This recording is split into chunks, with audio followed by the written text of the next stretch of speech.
Good evening. Totally forget. Thank you. Gonna use that Hello, to tease everyone. our people later. It is 7 o'clock on March 11th. Welcome to the Cohasset School Committee meeting. We're both televised and streaming audio. So, as is our custom, why don't we have a call to order, please? And a roll call. Present Gina Stino. President Paul Street. Present Mary Lou Walter. President Paul Nuveni. Pledge of Allegiance. It is. I pledge allegiance To the flag of the United States of America and to the republic for which it stands, one nation, under God, indivisible, with liberty and justice for all. So, to our members of the audience, if there's anyone who would like to speak, of course, we'll have other opportunities throughout the night as agenda items come up. Okay, great. Well, tonight's meeting, of course, is going to be focused on the budget, but we do have the approval of the October 15 minutes. Do we have a motion to approve the October 15, 2014 minutes? I'll make a motion to approve the October 15, 2014 minutes. I'll second. Second. Discussion. I just have two small corrections, just typos. Under the approval of minutes of September 17th, 2014, moved by Dr. Schubert to approve the minutes of, it says June 17th, it should be September 17th. And then on page 2, under report on professional development day, the second sentence should read, the entire staff met to discuss the objective of the day and then split into school-based groups. Not groups. Not groups, groups. And that's all. Wow. Excellent. Thank you. Excellent job. So, all in favor of approving the minutes? Aye. Aye. Aye. Aye. Unanimous approval. Great. So I know we would normally have discussions after, but I did just want to mention the career night was a great success. Thank you to all who were involved in organizing and participating. And I thought it was just a great event, and to have it being the first time, it seemed to be very successful, and I'm sure that as it becomes institutionalized, it'll grow in its importance. And a shout out to Ellen Yes, for and leading in the church. everyone who was involved did a great job.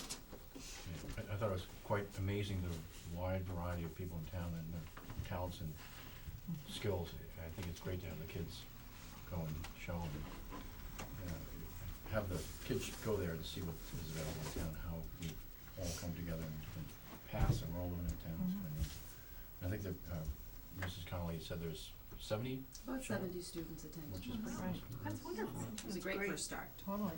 And it was really good thought-provoking questions on their own. I mean, they had the pre-prepared ones in case, but in our group, they only asked, like, William, why do you want to be with anxious and depressed people all day?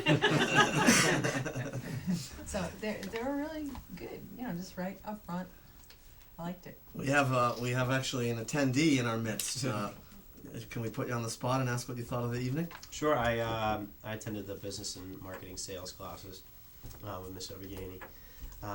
They were great. I thought that the students that went, like she said, they asked a lot of great questions, and the feedback today in school was everyone was kind of telling their friends. Everyone was, or a lot of people were hesitant at first to go. They didn't know what to expect. They thought it was going to be boring sitting through a long lecture. But the feedback today was great. Everyone was saying how they got a lot of contacts and possible internships and different things out of it. So That's great. Good news. I heard just universally everyone thought the real estate panel was the best. Oh, maybe that was just good. That's fine. I thought the medicine was. We heard that all the way over here. Yes, right. Yeah, you're outnumbered 2 minutes at the table. Excellent. So, great. So the focus of tonight's meeting, again, it's a sort of a special session, if you will, because it's out of our normal cycle, and we're focusing on the budget. And I guess we'll have Barbara and Dave take it away. And do you want to start? start with some of the new information that's available? Well, before I start, I think I want to do a little bit of historical context of how we've gotten to where we have gotten. So we know in the fall we began the whole budget process. And we were well aware that we allowed the principals to build their budgets from the bottom up and look at the needs and look at what really had to come into the schools this year with some of the changing population, lower at the elementary, higher at the secondary.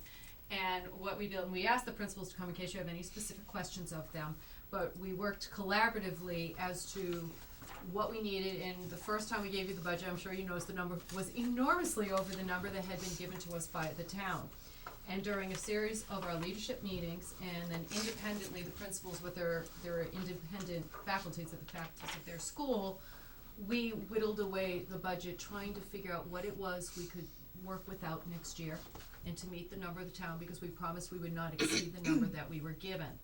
So this past week, we submitted to you a series of numbers in the budget that we felt reductions that would have to take place, some increases because of the burgeoning enrollment in middle and high school where we would need to add on, and then some places in the elementary school where we thought we could bring it down a little, at least this year, coming forward, in order to meet all the demands and meet our numbers at the same time. So that's the piece you all got. This afternoon, I received a call from Chris Senior, who said that he had new monies, added monies to give us, I guess, based on the state revenues. And so you might wanna pencil into your budget that this afternoon he gave us an additional $54,766. My math right there? Yeah. Okay, so $54,766, which we were quite overwhelmed with, and we feel that literally it was only in the last 3 hours we got that information. And so we want that added into the budget because for the purposes of discussion, we know we've removed a number of personnel that the committee now needs to consider since we have this added money. Additionally, through some movement in the last couple of hours, we also have what we believe is an additional $80,000 to look at.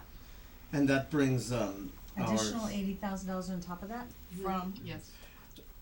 where? there was a technology, item that was moved to the town side. It'll be a shared resource, to the so-called technology director or deputy director is actually gonna be on the town side of the budget, not an expenditure we need to make. It's not new For the money, it's forthcoming just year a lesser anyway. expense.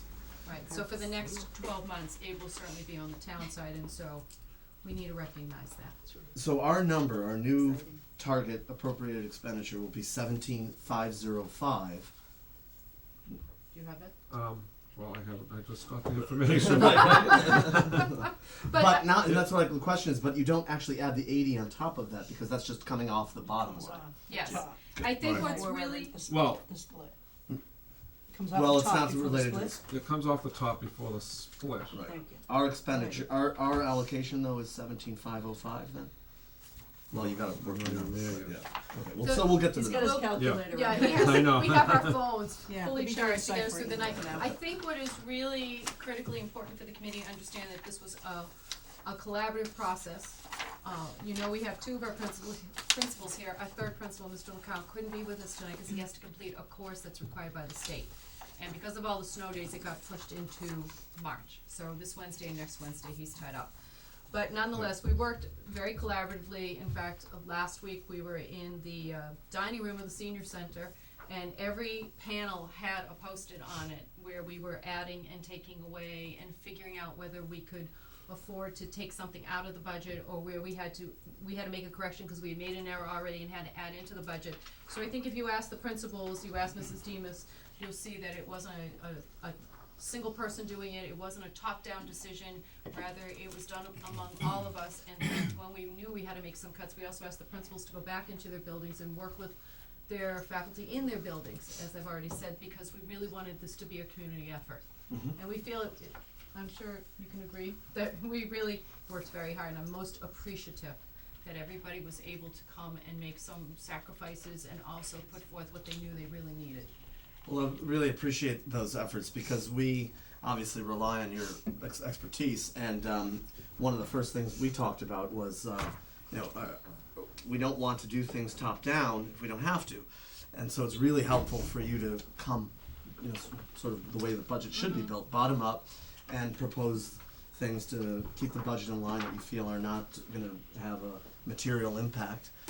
Now, we also have then, of course, even though our number is 17,505, though we essentially have $130,000 of expenses that we no longer have to take off. In other words, reductions that we were trying to achieve. It's one The thirty-four, 80 and the 54, exactly. Because Right. that, Call it that 130. 80,000 now you can use Elsewhere. other areas. And the 54, of course, is new money that you Added can use on for the to it, first yeah, time. Right. Yes.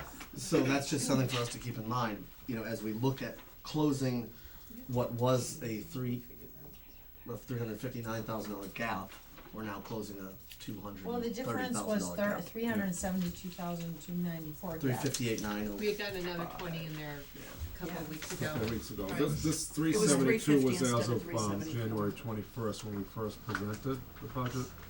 That was the latest figures we had. So this is not even accurate. This is 350. It was 300. Well, it was accurate at that time. Yeah, so what was the, before tonight, it was what? Well, then we got it down to 358. 358, 905. Yeah. And we just minus 54,766 from that. And 80. Right. And 80. Yeah, and Well, the 80 Yes, is exactly. in that number, yeah. Essentially, there's what was a 360 gap coming into tonight is now a 230 gap. Yeah, Yeah. that's really Right. good. By the way, this book that we have, because it is inaccurate, we propose that, we will have these corrections made after the meeting tonight and make it available to everyone publicly On as the of website. tomorrow. We can't hand out, unfortunately, the material that we know is wrong Yeah, from the beginning, right, yeah. so. Okay, so let's get into it. So the gap is 224,139 now? Something like that? Yeah, we'll call 230. Yeah. 224,139, I believe. So I think what would probably be helpful for us is how you would like us to propose a page by page, or to look at some of the larger changes that we had made and some personnel we moved out of the budget. Whether you wanted to look at that, or you want us to go right through I the think it'd be beginning. really helpful to go at least through page 9. That's fair And in enough. particular, to focus on, a lot of the action here is in a great new initiative that we're about to undertake. Yes. The technology, digital learning initiative. So, and if we could walk through, all the way through that org chart on page 9, I think that'd be helpful. Okay, fair enough. And we don't need to necessarily, unless people want to, go line by line from there. That sounds On page 9 now, the school tech director, the 80,000 now is coming from the town side. Exactly. Yes, yeah. And that probably should be relabeled deputy Deputy technology. Oh, we have to then repost, you have to revote, we have to do the whole thing, but the Okay. posting closes this week, so Okay, we'll well, have to figure how that works. you want us to do that tonight, I proactive? didn't, You can't, well, you can't. I think I'd wait till the next meeting, let's Okay. deal with this tonight. Okay. This is the big thing, I don't wanna get too convoluted and miss what we need to do. So, obviously on page 3, you can see that we've had we have our budget number, requested Which has cuts. changed. Which is now changed, and just to make sure everybody has the same number that we're working with in terms of the expenditures, your final So- number was, So it's 17,505 even. just to Yeah. make sure everybody has the same number Which as is we move forward. 547,504 over last year, or 3 points. Whoa, what 2, 3. column are you talking about? Which So if page? we're on page Page 4, 3. that Yeah. page 4, that first bullet has changed already. Oh, on page 4. Yes, yeah. So what, the phrase? So it should be 547,504 over FY15 budget. Five, what is it? 547? 547,504. 504 over And the FY. increase percentage is 3.22 or 3.23 if you round it up. Yep, So, and we wanted you to know that the total figure, that's why I had said for page 3, which currently, column? on page 3, the last column under Yes. fiscal 16 requested including Yes. cuts, it originally says $17,450,234. The Right. new number is $17,505,000 even. Much better number anyway. Yes, but I wanna make sure we're all on the same page as we go forward. So back to page 4, so bullet 2 doesn't change, you know, we still, are proposing not a level funded budget because there are increases in fixed costs and new positions. But there are, you know, some cut positions as of yesterday. As of 3 hours ago. Yeah.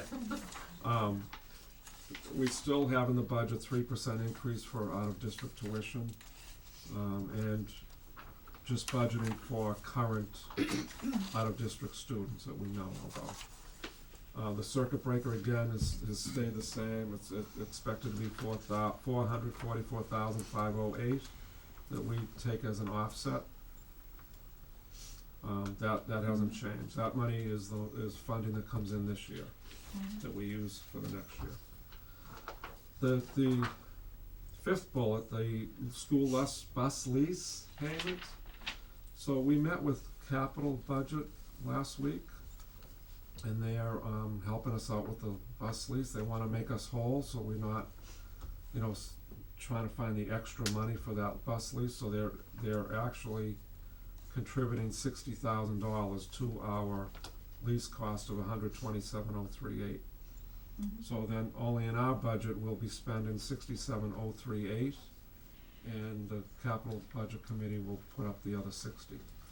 So that's a huge Yeah, help. and that's fair, because in the past, the budget, capital budget paid for the buses, you know, when we Right, got it, yeah, so it makes yeah, sense, that was yeah. a new encumbrant cost Right, for us, this lease charge. Well, when you lease something, it's usually an operating expense at that point, because you don't own it. Correct, but they Outright, encouraged us to switch from Right, owning to yes. leasing, and the consequences was we took Yeah. a hit. So they're trying to support us with that. But they were also, they made a Yeah. commitment to keep it revenue neutral, Correct, so I think Yeah. it's and great this that is, they- and this That's is, great. makes sense. Yeah. This is a promise kept. Yes. It is, yeah. And we thank the capital committee when Katie and I appeared, they made mention of it, which is why we followed up on it, and we're very grateful to them. And I must say, the most important thing of all, setting aside the finances, is that we have great new buses. With heat. They're never gonna get old, because we're gonna turn them in every 2 years, Every as 3 we, years, yeah. as we get a new lease. So the students are well served because of this effort. Yeah, Yes. we So hope we'll call them it works Dorian out Gray? the way it's planned. Nice They're never gonna reference. get old. Nice reference. What's still a little concerning about that is not to have our maintenance staff. I wanna Yeah. flag that, I'm glad you brought it up, that we do need, not tonight, but we need to figure out a permanent maintenance solution Yeah, that works for everybody. Right. So Right, let's just put that on our radar for soon. cause we don't have, well, we won't have that in this budget for FY16. right, Moving and that's a forward. problem. Yeah. Do you think the first meeting in April would be a good time to target that?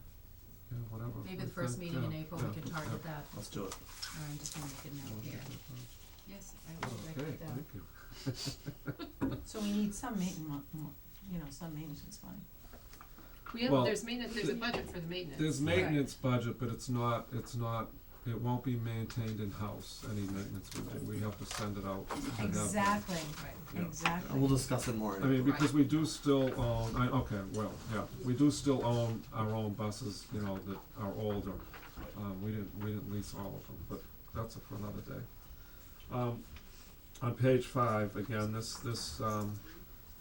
hasn't changed, we still do not budget for contractual obligations for salary increases. So that's to be flagged So- too, right? Yeah, Because Yeah. this is, obviously we're currently in negotiations for the next contract. Yes.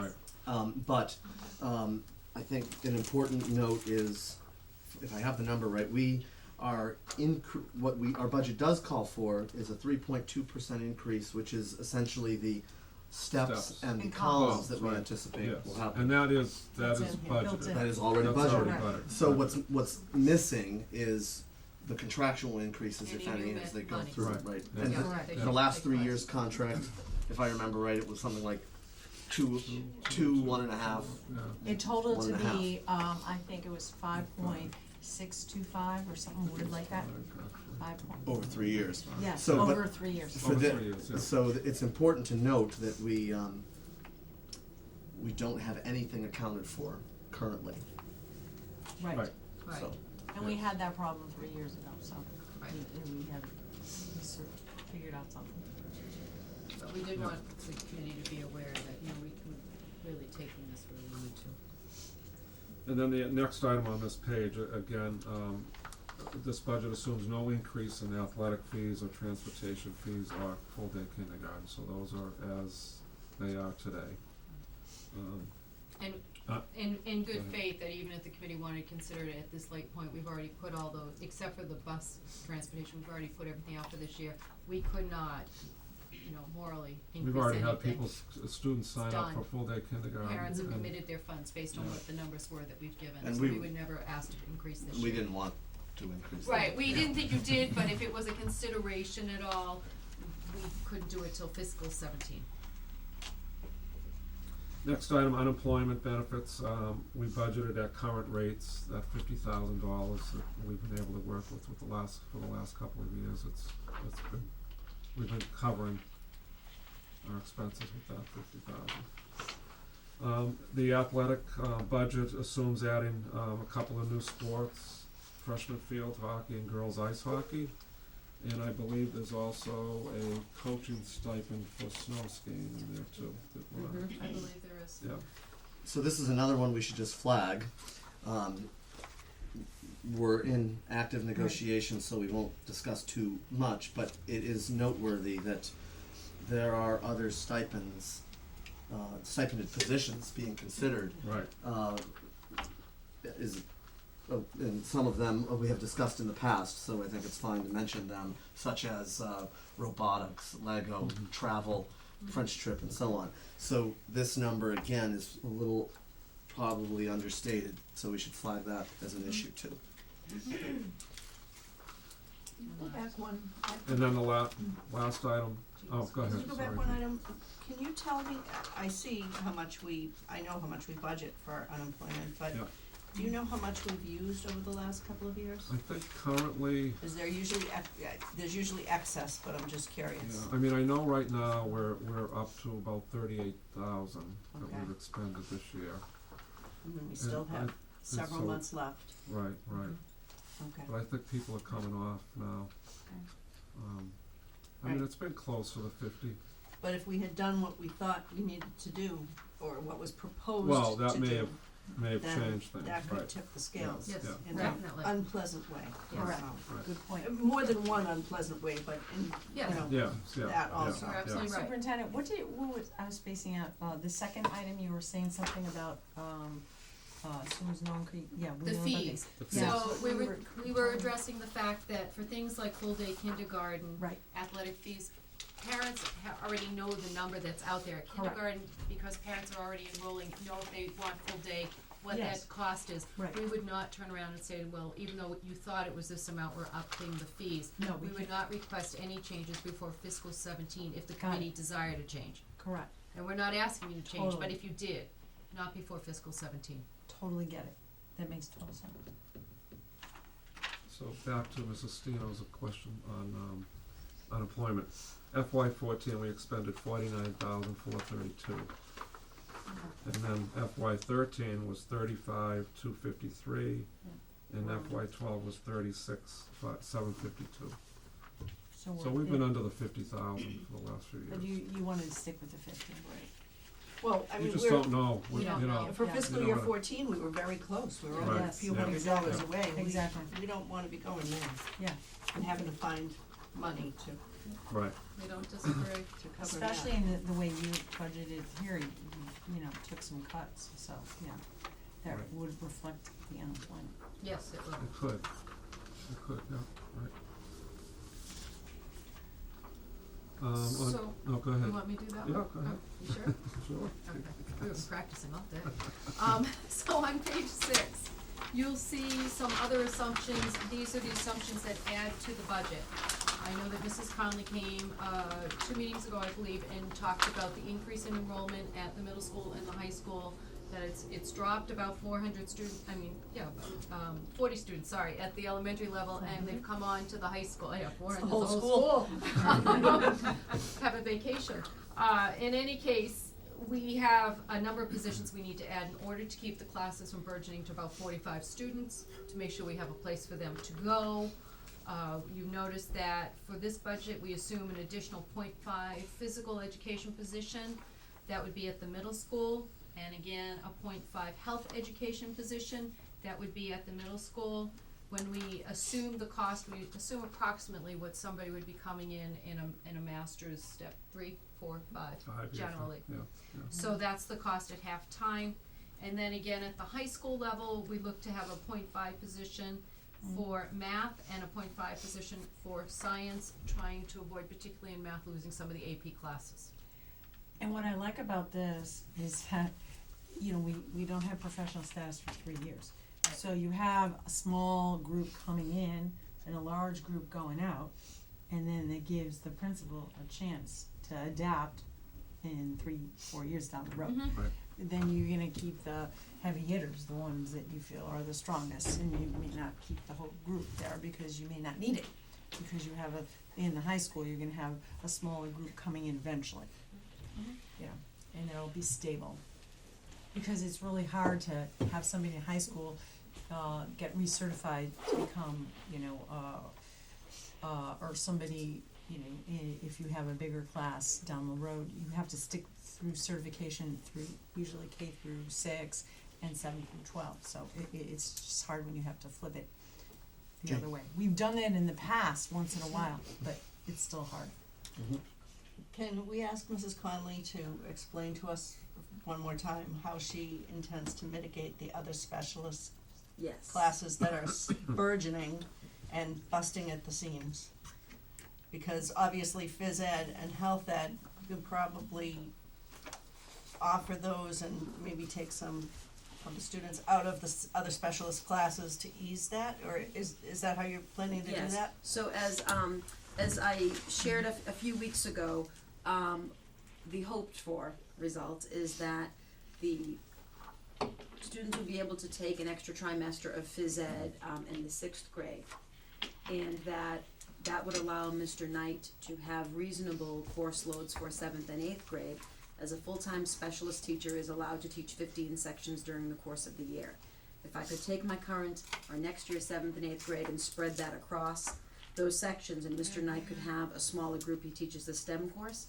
There are power tools involved. He's, you know, I've said before, he's the master of precision, but it's a very important course. I think it's, you know, it's relevant to the 8th graders, particularly because they do take an MCAS STEM exam in June, and, in May, pardon me. And so we would like those course numbers to be smaller. But the other resulting effect is that we will be able to offer students, particularly in the 7th and 8th grade, a wellness elective, perhaps a strength and conditioning course, a general fitness nutrition course, potentially some smaller groupings for specialized health needs. If we have students that are interested in a nutrition class, we would be able to build in a couple of those kinds of layers. And I do think that we have a population, and the middle school specialists agree with me, that we have enough 7th and 8th graders who would opt for those things. That would allow Mrs. Swartz's art classes to be functioning at reasonable numbers. Mrs. Cerruti's research class will be added an extra section or 2. That is not necessarily affected by this in terms of the money, but the scheduling piece. The more sections I have, the more flexibility I have, so Mrs. Cerruti can add a class. We can create another section of the guidance class that the 7th grade takes. So it really will affect most of them, hopefully in a very positive way. Great. Alright, just making a note. Alright, so any other questions about the positions to be added at middle or high school? No? Okay. And then, the additional items on page 7, if you notice, the first bullet talks about a new position for the school resource officer to work in the schools. Data value is approximately $69,000, but that's not part of our budget. The town manager, Chris Senior, is funding that next year. And is there a job description already out there for that position? We have not designed one. Okay. Typically, you know, I did look on the website among superintendents and the human resource group that I belong to, and except for a few of the towns and cities, most school resource officers come out of the town side. Okay. So that doesn't mean it has to, but it has, at least from the queries that I've seen, it's been coming out of the town side. So I imagine, the town side would have to put together a description if they're paying. On the other hand, I do have descriptions, because when everybody was talking about 20 job descriptions came through, so it'd be easy enough to pull one up. It seems like that would make sense. I know, the town manager is very open to collaboration, as we know, and it is a position that will reside primarily in the schools, although funded by the town. It seems like we should be quite involved in that I'll job work with description. Chris. Yep. And then what I can do is bring back a job description to you, to the committee, once, we've worked something out. I won't say it will be the next meeting, because I'm not sure we'll be there at the next meeting. That would be But I great. can certainly bring something, a description down. And, just a comment, like what the chair said about that, and it would be also helpful to include some self-defense classes. We did have a program for seniors going off to college where it was a nonprofit group, and they did some self-defense. And that's something that I think that is really important, and a school resource police officer might get involved in doing that instead of us, trying to get a nonprofit involved and things. That was actually at the Social Service League, I think, put that together when I was Yes. on the board. It was about, probably 10 or 11 years ago. Correct. Was that So, the It was a acronym great, for it was a that great is program. Yeah, R- I think, RAD? Linda Keller was Yes. somehow involved in it. Yeah. Yeah, Yes. Linda Keller was involved in it, I think, suggesting it or whatever. I forget, maybe Ralph was chair of the school board then, but I don't know. Maybe in conjunction with the gym class or something, you could Correct. integrate it. Yeah. That'd be nice. I mean, I know, so Right. we'll look into that for sure. I have a question. Is that designed to be one person, or is it a position? So in other words, are you gonna try to get an officer that's gonna be in here to get to know the kids that'll be here? Single majority of the time? officer, one And- officer that would be involved with all the schools. Okay, so not you one try officer in to each keep school. it as a stable person position? It will be one Yeah. person that's been chosen, that I consider, I'm not sure if any names are public at this point, but we've been shared a name and very, student-centered individual. Cause I think if you have one person that's consistently there, it's a little bit Yes. easier for Absolutely. anyone to approach and talk to, as opposed to a rotating person. Right, well, Or- if or you have a rotating couple of position. folks and kids get to know, those 2 or 3 folks, then they know to rely on them, but at this point, we're a very small town and you have a very small police force, so one person will be designated. So, okay. The next item is you can talk about that next item in I'm excited about particular. the reassignment of the 3 therapeutic special ed positions. They've been independent contractors, but for us to follow IRS guidelines, we have to really hire them as our own staff. So that's, in the detail, you see the switch from Mhm. contract service to a staff position. Okay. If I could just ask a question, so those are the same 3 individuals as we currently have on contract? They will Well- be given the option. Okay. Yes, yeah.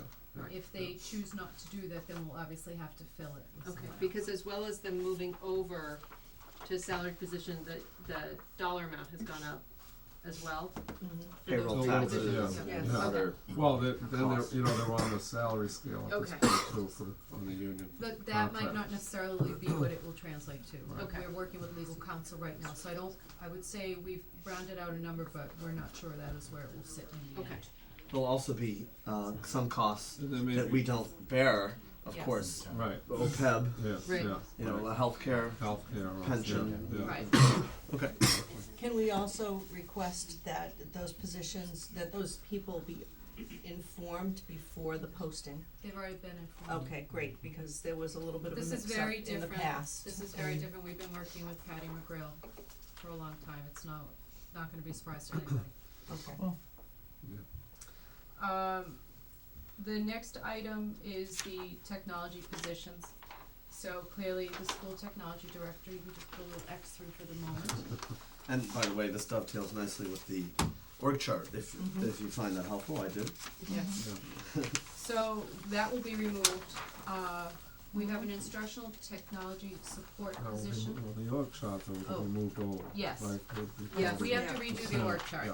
They'll be funded by the town. Right, Right. right. So there'll be a descriptor that will explain that. The instructional technology support person at Dare Hill is approximately $35,000. That is a counterpart to a position that already exists at the Osgood School. So we're not incurring anything at the Osgood School, but to have a counter at the Dare Hill And then what we desire to do, we'll have a curriculum technology integration specialist position that will serve both Osgood and Deer Hill. That really covers kindergarten through fifth grade, and that's reassigning somebody internally, so again, we don't have any cost-bearing dollars for that, because it's just an exchange, moving them into this position versus posting for the position. So what we're filling is, instead of filling the position in Deer Hill with an identical person, we're filling it with a support person that we wanted to make clear. So we don't incur a cost through Osgood, we do incur the cost through Deer Hill. And then we have a data entry person. We really need a data entry position where somebody is really watching the data, our database, watching licenses, able to keep track of a lot of the information that has been spread out among a group of people, a host of people that we feel it's not healthy for us to have it spread out among so many people. Mistakes are being made, not intentionally, just so many people are doing it and interpreting it. So we have many things that have to be uploaded to the state for our SIMS data and so forth. We've been contracting somebody independently to do that. What we would like to do is then take those monies, reassign them into this position, and then add on the other pieces and bring it all under one umbrella. So that's the reason for the $50,000 there. Excuse me.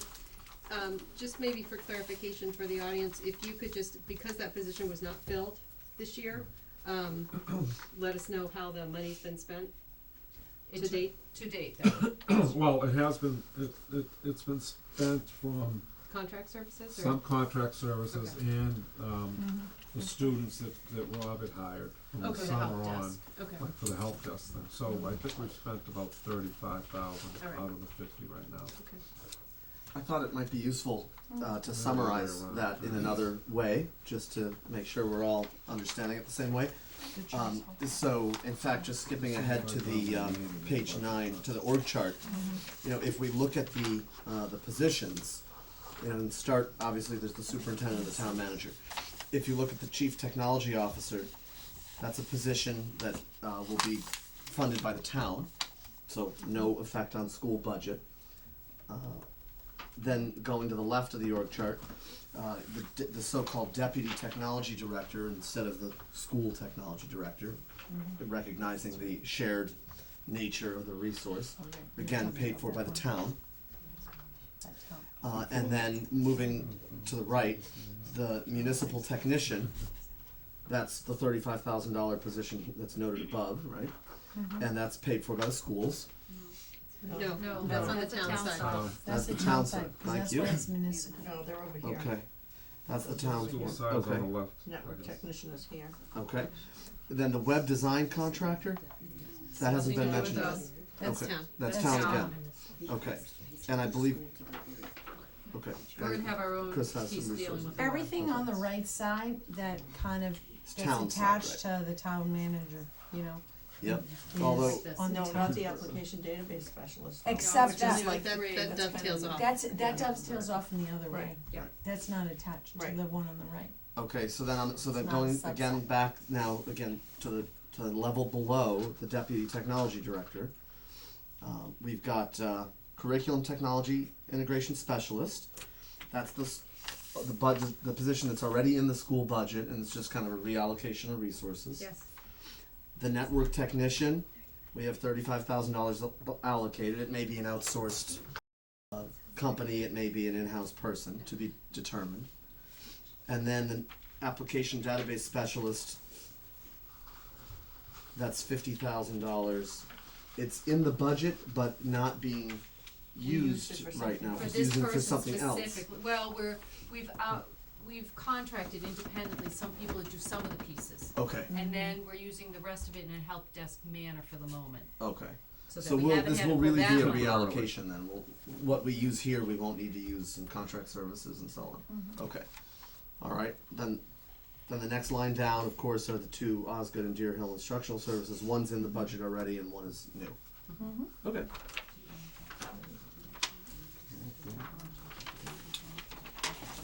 Great. So then, obviously, if you go to page 8, some other assumptions that would impact the bottom line of the budget.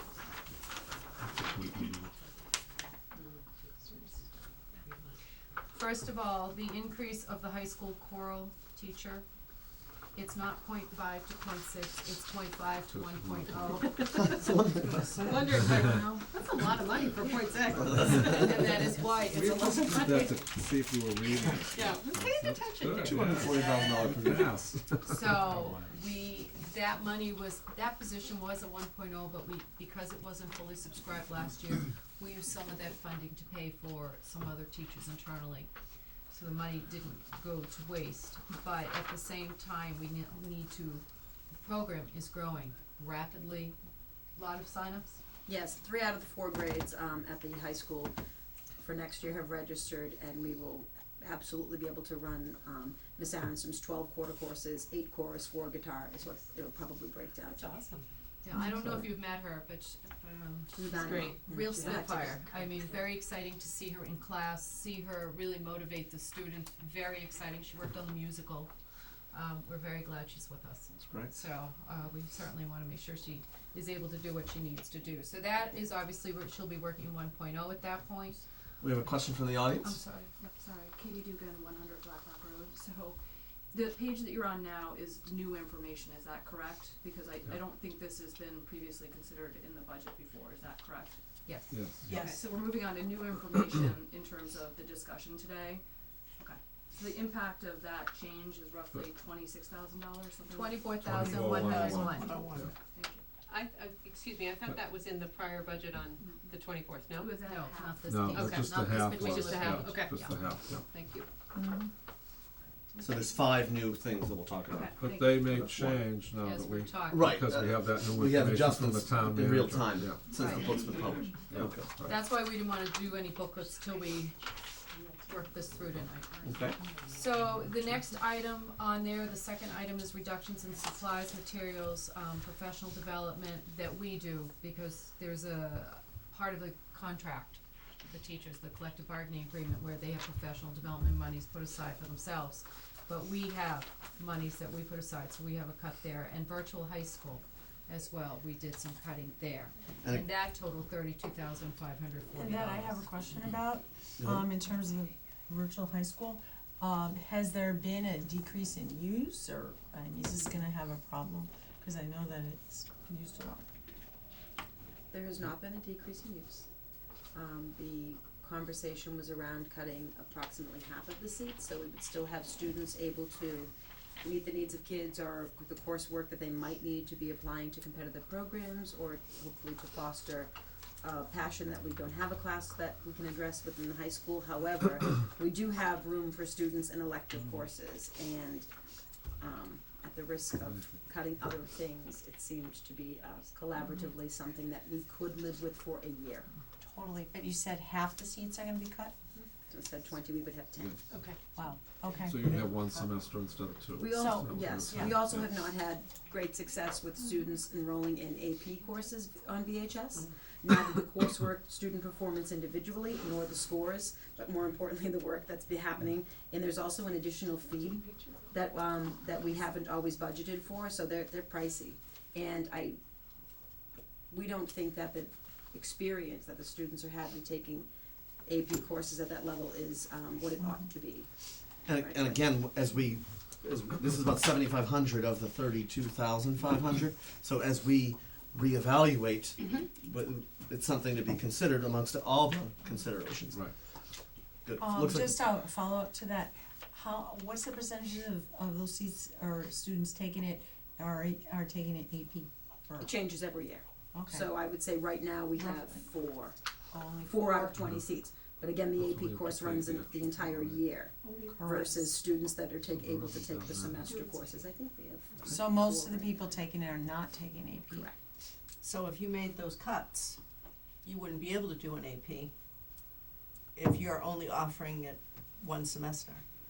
I mean, that's not the way it should be, We would but still have I'm, the 5 and 5, we could still offer it AP, but to be honest, any student interested in taking a VHS course is having, a conversation with me or with Mr. Scott anyway, and going forward based on the past several years, I won't be recommending, unless it's a very unique circumstance, that anybody take an AP course on VHS, because the students themselves report that it's not, it's not what they thought it would be, and that it presents challenges and drawbacks that they couldn't anticipate.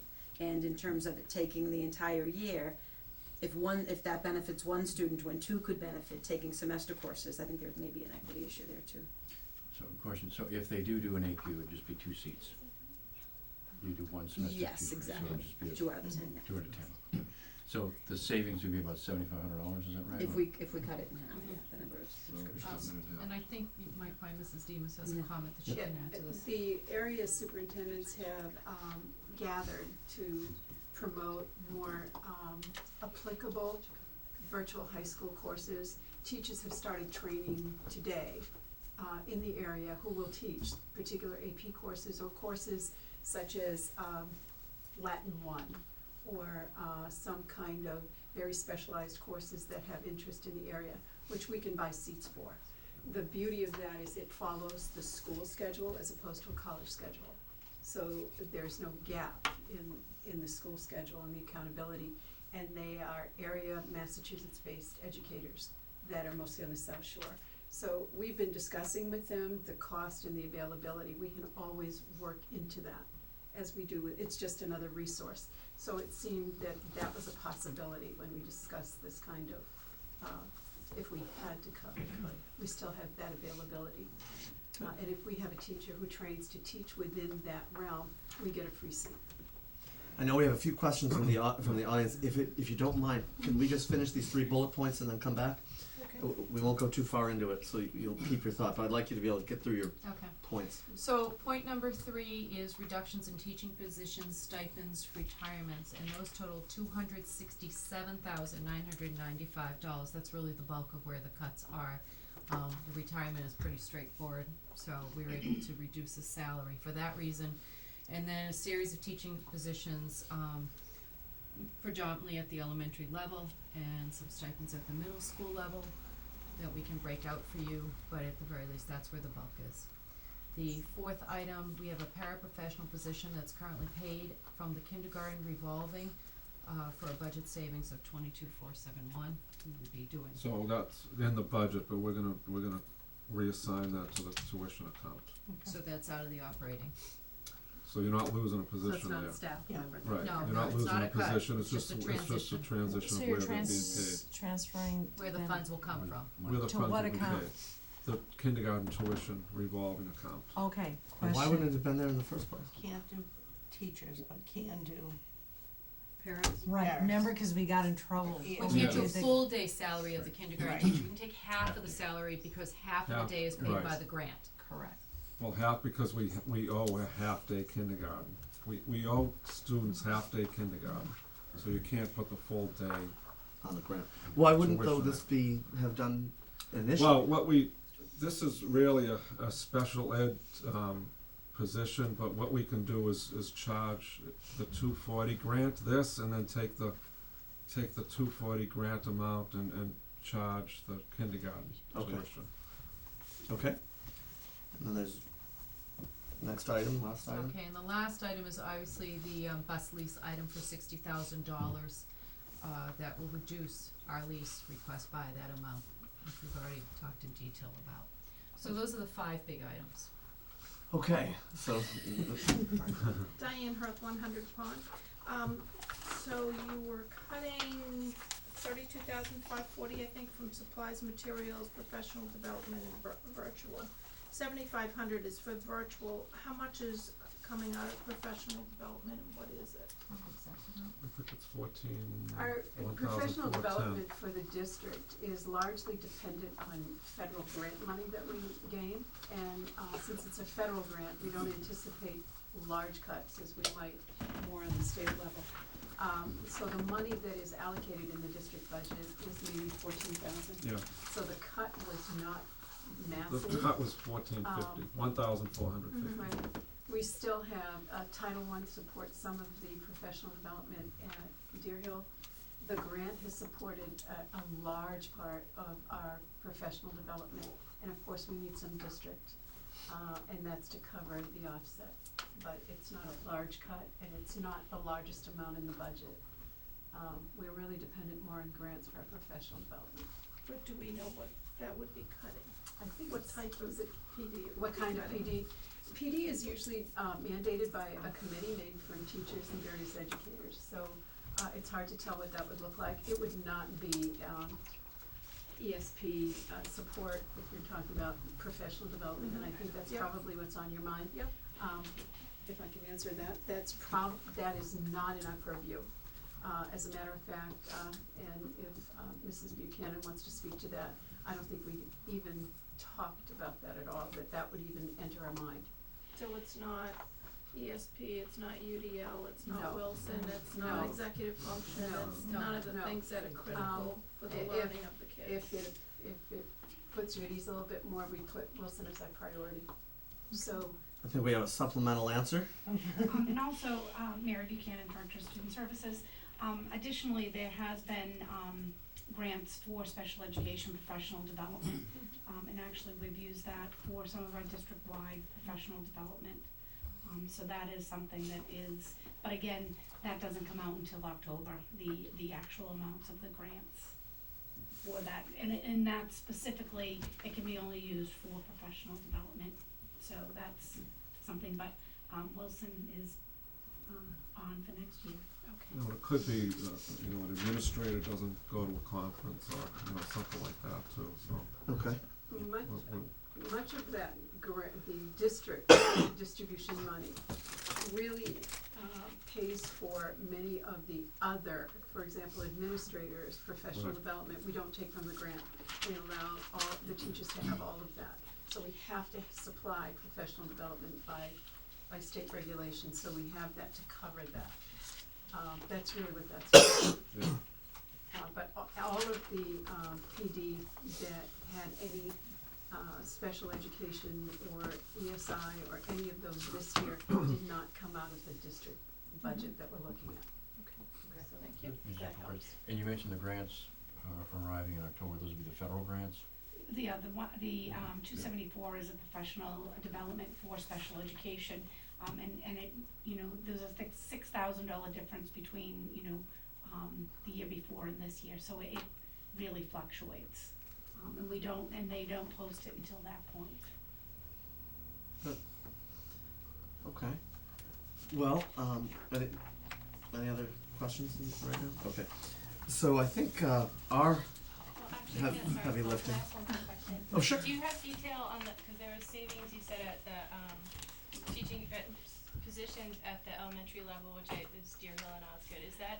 Are there any adjustments in full-time teaching staff at the moment? yes, I think we should sort of move into that right now because with see what you all.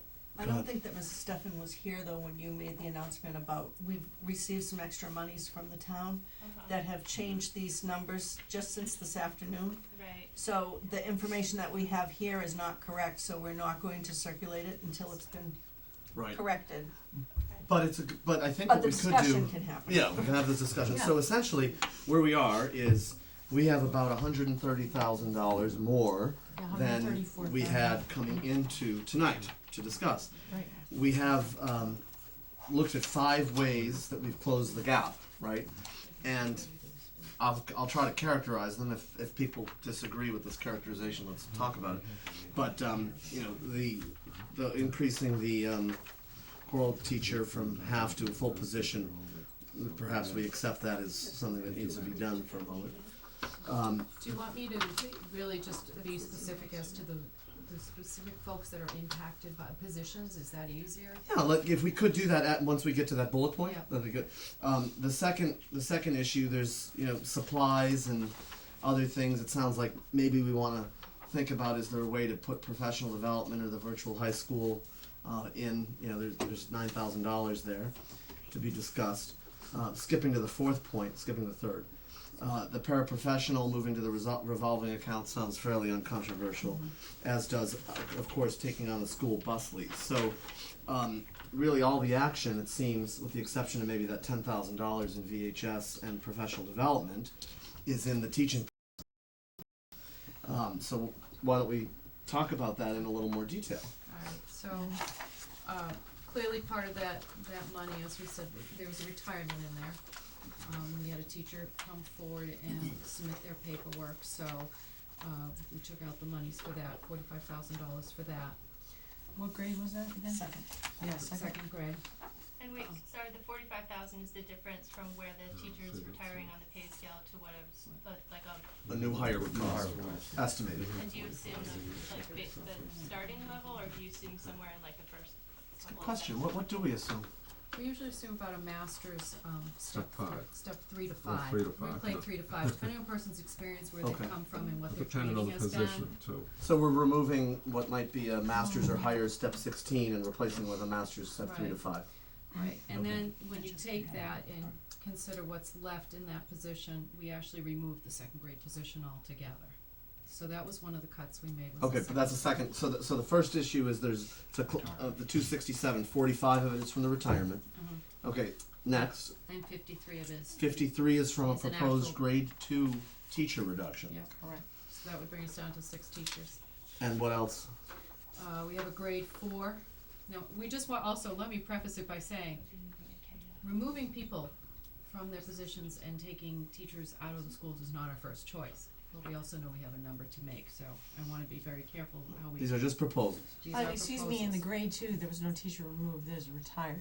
There's a retiring, Retired, yeah. and not replacing it essentially. And Not if replacing. you kind of But look not at, replacing it, so that's a correct, reduction. if you look at the numbers, you know, we have a fairly high number Wait, in that's grade 2 confusing. now. I don't know, is that accurate? Yeah. Well, technically it is. So wait, so how are we double counting? We're not, to be clear, we were taking it off because it was a retirement, and then you go back to what that position would be salary-wise, and so it's really one whole position we removed. So let's use some real numbers. Okay, so we basically took off, The teacher right now might cost, how much? So the 85. the 85. teacher is 85, costing 90. 97,297, and that's what we took off the In offer. 2 steps, we. Well, you can say 2 steps, but that's That's the kind of total. confusing. And that's not being replaced. Okay. so we're really down to 6 If teachers we were right to now. replace it, we could replace it with a $45,000 position. Savings. I think that's what Okay. Barbara's trying to say. All right, does everyone understand that? But- Okay, Correct. that's At, a good at this distinction. point, it's completely taken out. Okay, so there's a grade 2 teacher, that we're achieving a $97,000 reduction because the person is retiring Right. and we're not replacing. Correct. No. Yes. Correct, That is not correct, or is that correct? we're gonna have You're 6, replacing that, you only have six second grade teachers currently. Correct. So you have to replace that teacher, you're not moving the 7th first grade teacher up to be a 7th second grade teacher. In the That's- original budget, there were 7 second grade teachers budgeted. right, Okay, correct, and now we're only Yes. Just budgeting. Now we're only eliminating the budgeting retired that. teacher. So okay, what's gonna functionally happen is you have a retirement, but perhaps that existing 7th grade teacher rolls to become a second grade teacher. okay. First grade goes to second. First grade goes to second. So in the chart, there's a mistake. You're Because still, it you're says still grade- losing one position. You're still losing one One. position, Yes. But not in But second not grade. a spot, right? You're losing it in first grade, As Correct. it moves up. right? Okay, Oh, I see what you So mean. you have a large class Got that's it. currently It's in first first grade that has 7 teachers. Yeah. They're moving So to that's- second grade yeah. next year. We're not moving 7 teachers up to second grade, we're only moving 6. Got it. I see what you did. okay, so let's go to the chart then. So the teachers in the enrollment chart, That is on page 11 for And anybody. if you look at the enrollment chart, that class, the second grade class,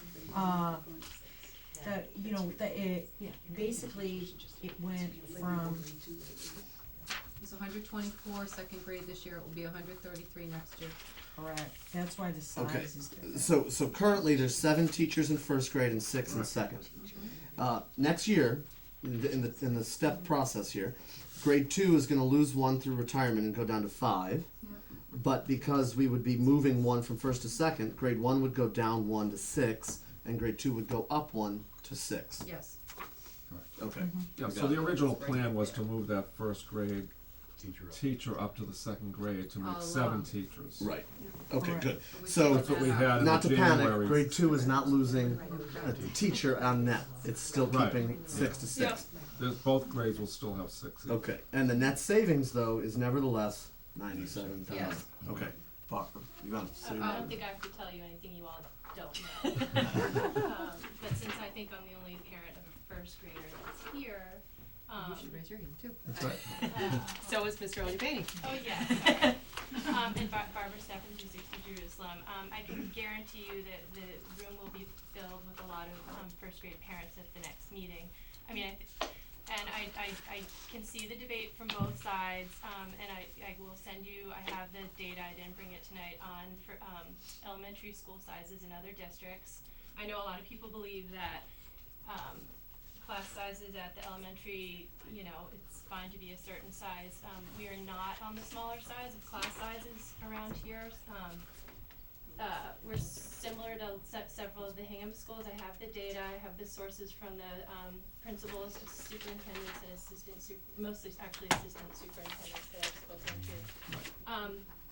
So Hingham is similar or bigger to us in a couple of schools. 2 schools I think are smaller.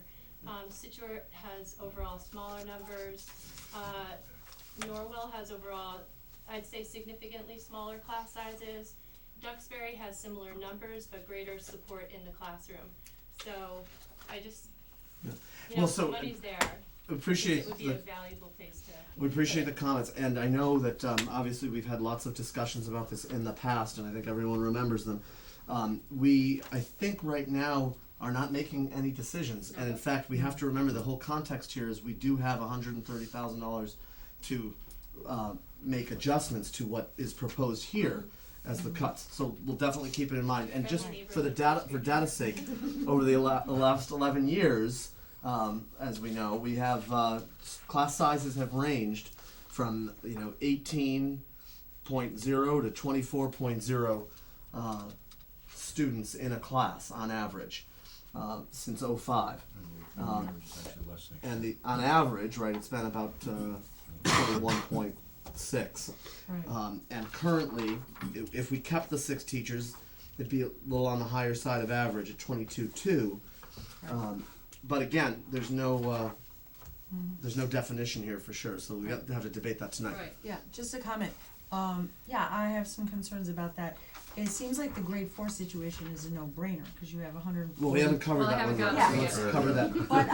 But when we have to deal with the teacher cuts, I'm not really worried about the grade 4, but I am concerned a little more about the grade 2. So you have to look, I like to look the whole gestalt of the whole thing, and so, I think that we could kind of race through the grade 4, that's an obvi. Well, let's go through the rest, so We should let's go keep through the moving. rest. Yeah. I just wanna mention, the committee is not voting on any budget yeah. tonight. Right, But we're it's just make you understand, aware of Yeah. what some of the choices because we have to are. vote next week. Next Yes. week is the public hearing, and that's where the committee will vote. Can I ask on one the other budget. quick question? And, Sure. you can just answer yes or no if you want. But like, does this, I don't know if any concrete numbers from the state have come through. I was reading a few weeks ago that local aid to the schools was gonna go up 2.4%, and then haven't seen, Right. I don't know It did if come that's- through, luckily, that's Yeah. one of the Yeah. reasons why we have this There's a copy of the, 130,000, Okay, sorry. just today, and And we- then we learned secondary about that. question is in terms of special ed funding for the, once you go over the 4 times, Right here, replacement legislative. amount, just, Yeah. is there, I actually have a copy of percentage, the does that cherry go up? sheet that was distributed by the governor's budget. Perfect. It's the governor's budget, has not been voted on the House and Senate side yet. When did that happen? It came out Thursday afternoon. I couldn't find it until this afternoon around 3 o'clock. Okay. If you looked at, the governor's budget has not changed in the last about 15 years for the low end. The only time we saw it was a chapter 9C cut, which was, I think, 3 years ago, which was reinstituted afterwards. So the numbers from the governor's budget estimated from the December financials, and he took, of the total growth, 3.75%. So that's the number where he came up with. Right. And it's 2.4% for schools, 3.6 for local aid. It's graduated, so, Right. so we did not get the 2.6, we got 1.375. Great. And then just on this, this answers the special ed, like the over the amount reimbursement, right? Okay, thank you. Yes. Yeah. Great. Yeah, the governor's budget has it as fixed to the 72% reimbursement as last year. So that may change. The threshold will change. Right, the threshold may change. So maybe what I can do is go through all of the cuts and then we can start to talk about the differences. That's a good idea. That way, you won't, because I think it breaks the train of thought, so we. Okay, so far, just to We've reiterate, gone we from have, 7 to 6 teachers in second grade. and we got 97 and 50, And and then we continue on to the next group. The next item is that we do have in here the elimination of a grade 4 teacher. And contrary to Dr. Lee, we're really concerned about that number. That's the grade we're very concerned about, because presently we are at 23.6, and we're already aware of 3 people who will be registering their students into that grade. Oh, for so next- it's not a fixed number. It's, none of these are fixed numbers, because we know with the real estate market, Right. everything changes over the summer anyway, which is one of the reasons why we're a little concerned about saying, let's take this out or let's add this in, because of the end result, which is why we're trying to be very cautious this year. We're also aware that the real estate market has been very quiet for the past 6 weeks, since you can't put a sign in the ground or find a path to a door. So we know it will start to, excuse the pun, it will start to heat up because the snow is melting, and the reality is the market will begin to come up again. Okay, That being said, I'm aware of folks who are moving into Toll Brothers who have students in this particular grade that will be enrolling, but their building is behind because of the poor winter and so forth. So if they continue to enroll, we could easily find ourselves with 25 fourth graders in a classroom, and I absolutely believe that would be a deficit and detrimental to any student learning at the 4th grade in particular.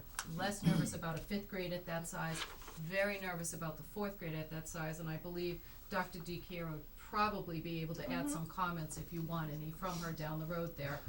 But we'd definitely like to, when it's time, have Mr. LeCount and Dr. Jakira comment. So what you're saying, Superintendent, is that 118 is not a fixed number? it's by not, any none of stretch? these are fixed numbers, absolutely none of them, because Well, that changes the whole. right, exactly. I mean, things can go down, things can go up. We know that Indian numbers we're looking at the secondary level could change if students go out to private schools and so forth. So we're looking at some of the main cuts that we're concerned about.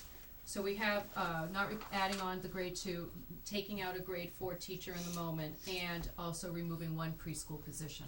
Preschool teacher will come out of the budget as well. And so the value of the savings related to the preschool position, $66,164. and we can do that because of the size. Well, the size, we will enlarge the classes slightly. We've worked with Mrs. Buchanan on the number of students who come in at that age from EI who are on IEPs and require services. Okay. We have our numbers legally from the state where we need to be, how many adults need to be in the room, how many students on IEPs in an integrated room, the total amount allowed. We're not even reaching the maximum amount, first of all, I wanna let you know. Significant drop in enrollment, 34 to 18. You have Well, a question? Yeah, I really question that. I Let can't me believe explain, that. so it's 18 new enrollees, and now we've learned that there are 11 that will be remaining, but we can still do that in a 14-15 split.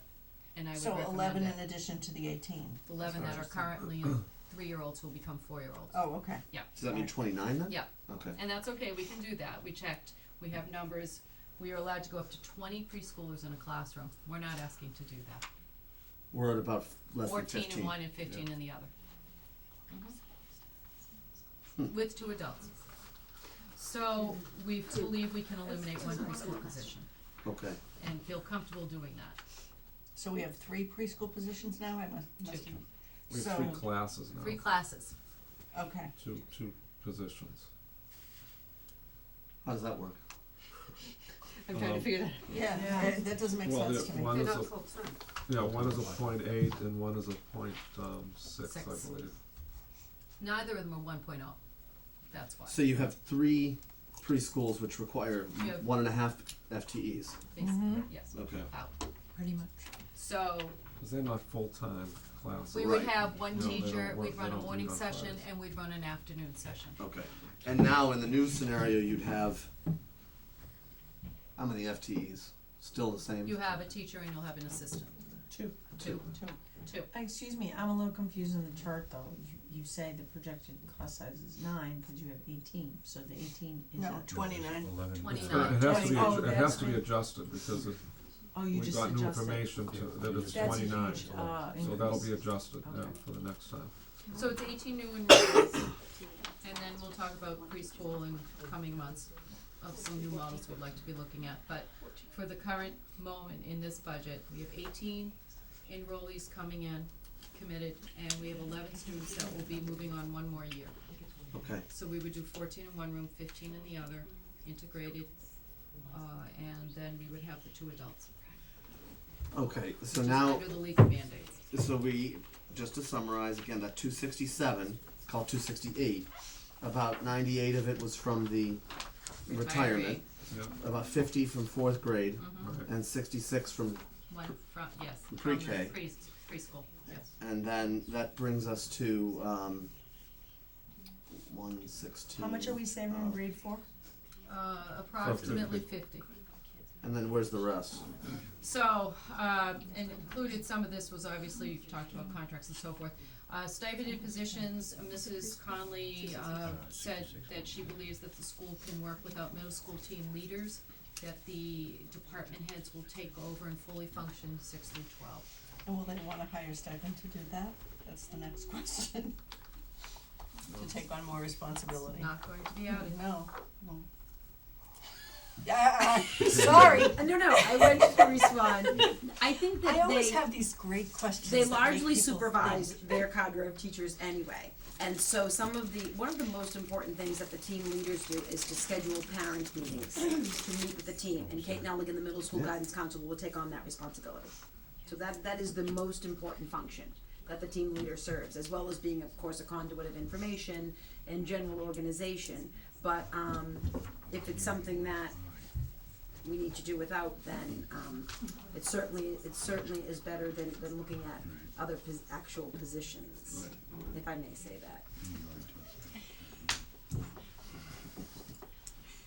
Okay, so now we're getting closer to explaining the whole number.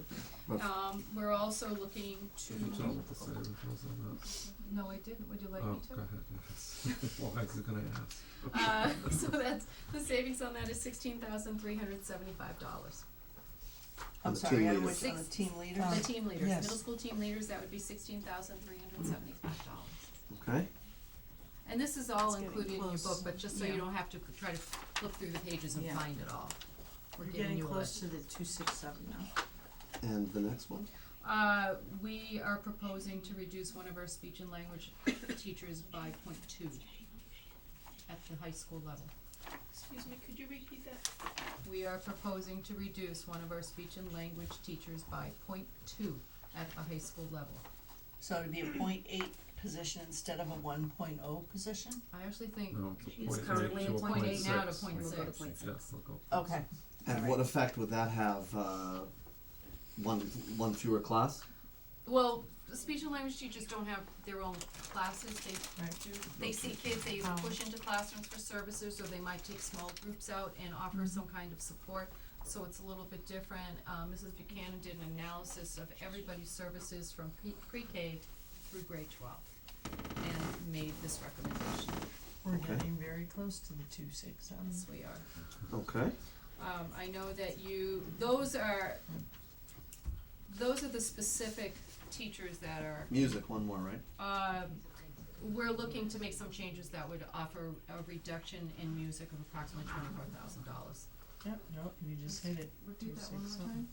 No, I'm sorry, wrong one, read the wrong one, 19. excuse me, 19,000. Yeah. My error, read the wrong column. So that, between those 6 things, that explains the 268. 267. About, yes. Yeah, Right. 267. Sorry, what was the last one? Music, Music. A reduction in the music and department? reduction in someone's salary, yeah. Okay, I can't say anything more right now, understood. sorry. No. Will that person have reduced responsibilities? Cannot say at this moment. Dave, what was the speech and language number? 19. I hope we can hear that at some point. 19,150. I'll be glad to have a conversation with you later. And then Okay. 19. So, Yeah, 1980, yeah. yes, thank you, that's definitely, would, hate to put the principals on the spot, No, but, you didn't. if, I know. maybe we can go through, perhaps we'll start with pre-K and grade 2, move on to grade 4, and then the high school effects, if we could address. So I presume your Those. class got out early. I left a little bit, I was in Okay. class tonight. Because I Oh, announced we you weren't heard. coming, because you said you weren't coming, so thank you for coming. Thank you for Wait just making one it. second. Can I answer specific questions? How should we do this? Well, I guess the main impact here is 2nd grade and pre-K. with the reductions, can you talk about the effect that you think they'll have on the delivery of the service? Yes. Again, because Mr. LeCount left, came late, he didn't hear the beginning where we learned that we have more monies in the budget than we thought, even as recently as this afternoon, so, That was good news, I was yes. doing a little mini dance over there. You can repeat it if You could do it now. I'm not going to do it again. Well, other than the obvious, we're going to have larger class sizes in grade 2. That is stated in the package, I believe, and you know, you will hear from folks that that's not okay, because in grade 2, that we like our smaller class sizes. We feel we do a better job with instruction that way. Smaller class sizes, more attention to the children. And I think that's the obvious there. There is a little bit of an unanticipated, because we don't know, Superintendent referenced it, we don't know who will enroll and who won't. But as it stands right now, it's 22.2, I believe. For the sake of argument, we could say 23 in some, and then fewer in others. But that would be the impact that we would feel is really just the larger class sizes. Teachers will tell you, people will say it over and over, it does impact the learning. An additional teacher would bring it down to 19.0 on average. Right. Okay. Which is preferred, not necessary, but it's preferred, understanding that there are budget issues here. So in context. Can I just ask Mr. LeCount a question? Because we have, the last 11 years of kindergarten out there, and I know your last year in Osgood, although you weren't the principal at the time, that was an enormous class. That was just about 24 students in a class. I think those are the kids that you're feeling now up at the upper grades, right? Right. You know, that bubble has moved. Right. But you did experience that, so at least you have some experience with larger classrooms at that Positively, age. positively. Okay, I just wanna make sure we weren't going into this blindly. No. And again, we will do the job. There's no denying that, we will do the job. It's preference, and it's how we do it. The other thing I'll just mention that Mr. LeCount and I had a conversation about is that we currently have budgeted 5 teachers for kindergarten. Today, March 11th, 2015, we only have 74 students enrolled. That doesn't mean it won't grow another 20 students, but it doesn't mean it will either. And if the number were to hover somewhere between 74 and 80, I would say that we'd make a recommendation to move one of those kindergarten teachers somewhere else. But I can't make that commitment today to anybody, nor can Mr. LeCount, because we really don't know what's going to happen over the next few months. But we do wanna make you aware that as of last week or a couple weeks ago, it was 66, but as of yesterday, when we actually checked in, it was up to 74. Do you know how many it was as of last Yeah. year at this Can I time? do one about this time? We were higher last year, I don't have those exact numbers, but we were higher last year. Okay. At this time. Yeah, excuse me, that could be a rogue year this year, so I would like, statistically speaking, more like than just last year, but Right. like in the. Well, we can build it out for you for the next meeting. Yeah, Absolutely. if you got us, the last 4, 5, 6 years, then we get, we're not influenced by the rogue year. So we get more of a mode, you Yep. know, instead of, cause it's sensitive if it's just one year you're So looking we'll at. have it for the next meeting for sure. Right. We'll build that out so you can see it. Okay. So, and then how do you, would you like to make any other comments about pre-K or? Well, so far, I will tell you that traditionally, in all the other districts I've ever worked in, when you have a preschool that's integrated with students who have any kind of special needs and need any kind of special services, that generally the preschool fell under the auspices of the director of student services, special ed director, whoever was in that office with a similar title.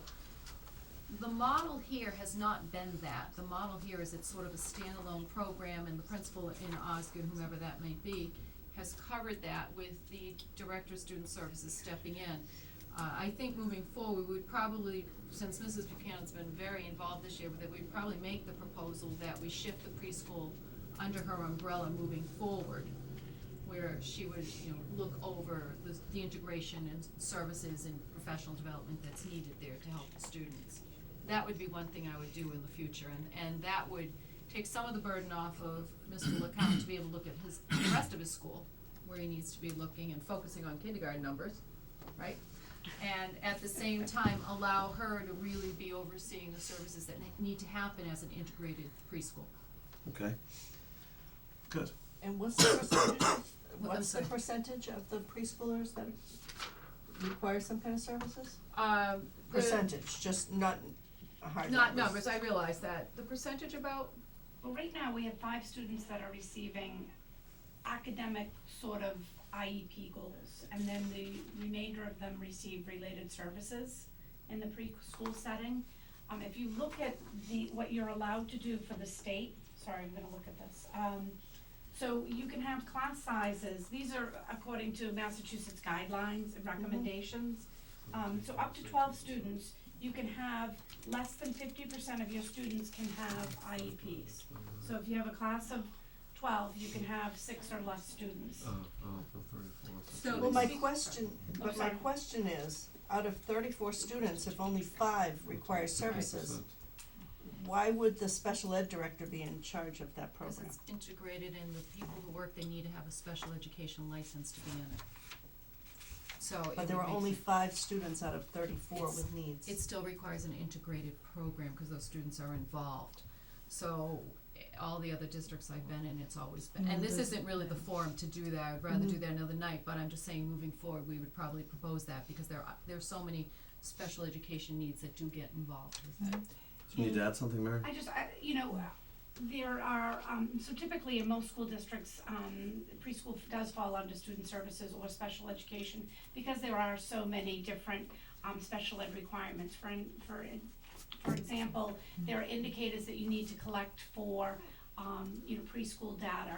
There's, pre-testing, post-testing, there's information from parents. So all of that, especially the child find process, is all really very relevant, under special education. So typically, you'll find, in smaller school districts that it does fall under the director of either special ed or student services, and in larger school districts, it still would fall under them, but then there'd be a preschool, coordinator who would run the team meetings. So that's the typical model for preschool. There is lots of professional development and, information that you have to collect. So that's typically, past practice, what I've experienced in my previous school districts. Great, thank you. I believe Hingham does it the way. Now, you said out of those 29 anticipated students for next year, you're dividing it up, what are the class size? Well, it One's depends, 11, so at this one's- point, so up until, I guess there's been a discrepancy in the amount of numbers that have been, we were under the impression that there were going to be 18 students that were enrolled. There are 11 students that are remaining. So the guidelines for special education sort of separate whether a child is receiving just related services, so say they're just getting, a speech service, but, or whether or not they're receiving, direct instruction in the academic day from the special education teacher or the preschool teacher, so there's a difference. So you're saying out of those 29 anticipated students for next year, some may be just getting speech, Yes, speech or OT, they could be getting just PT. so they're not even staying the whole day, possibly? No, they're staying the whole day, they can participate in the classroom, but they would just, so they don't have academic goals. Got it. And again, we do have, we have early intervention, and we will have students that are evaluated. So that number right now is very fluid. And again, anybody can move in at any given time. She said earlier it would be 14 and 15, and Yeah. I'm just wondering how many support staff. So if there's one full-time teacher, what would the ESPs look like? Do you mind just saying your name and address for the record? 3364 staff. Thanks. Hi, so it would depend, the regulations state that there need to be 2 adults with up to 20 students. Okay, We'll stay under that number. okay. So, yes? Colleen Childs, 73 Pond Street, you like that? I just forgot my address. Just to, agree with, Superintendent Cataldo, having the preschool, having had children go through the integrated preschool process and having it under the student services umbrella, when my children went through it, it was the first year separated from the collaborative. So it was the first year, the rookie year, if you will.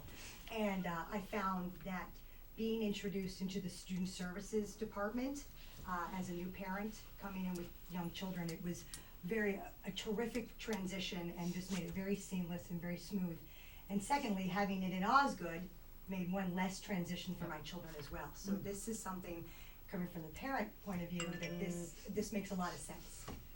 Even if your children is not receiving service, but if one of your children or two of your children are receiving services, this would make a lot of sense to parent, that the director of student service would be directly involved with your transition into the school district. That's a great point. Good, thank you.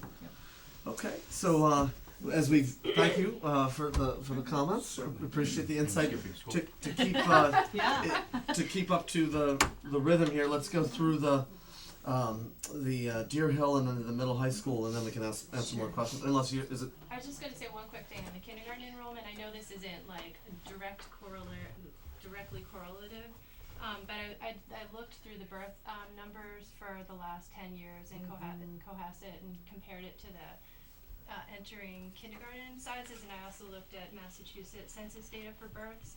And I mean, I know that can vary if there's economic stuff that blows up. Some people have more babies, some people have less babies, and things can change. But I didn't see anything that would suggest that. I mean, I saw indicators suggesting that current first grade class was going to maybe be possibly a little bit bigger if you went by these numbers. But it showed that incoming kindergarten, if you went by this, it wouldn't be anything huge and not a ton smaller than what's come through. But I mean, of course, it's not totally. So kind of consistent with the 74 to 91 where we are expecting it. Probably. I mean, I think it was at 67. I just registered my daughter last week, and I know a couple other people in her class haven't, because I've asked, are you doing half a full day? Because I was still debating that whole thing. So I think some kindergarten parents haven't registered their kids because they are still not fully ready to commit one way or the other, which I wasn't. I was very much considering half day, and I talked to another parent in the class. She's like, "Oh, I haven't registered yet." What is the registration deadline? Mr. LeCount. There is no Really deadline. isn't. We will enroll right up until the start of school. You can't have a deadline.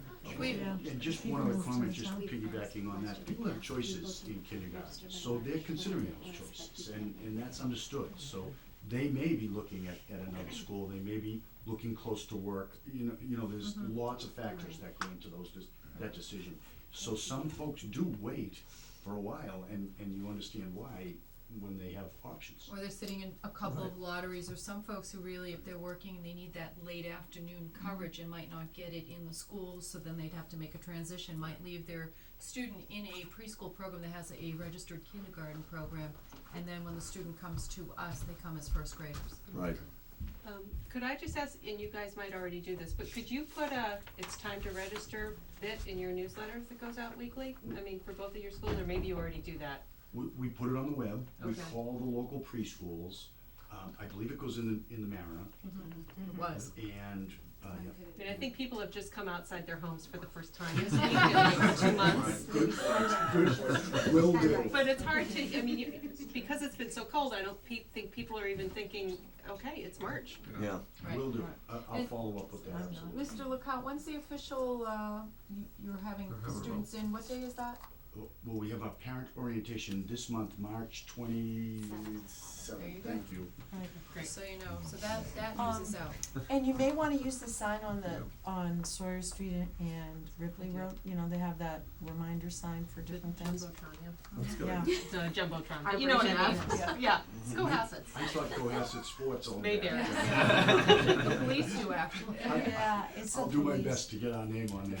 All right, so, And one quick thing, 1 year back or 2 years back, there were, I think, 4 students that went into first grade that were in kindergarten at work daycare, so we had I'm Little sure bubble there's there. kindergarten that 4 or 5 came in from at work daycare into kindergarten or to first grade, and so there was a quick load of the kindergarten class with kids that were not, we looked around different daycare centers and kindergartens in the area, and they weren't here.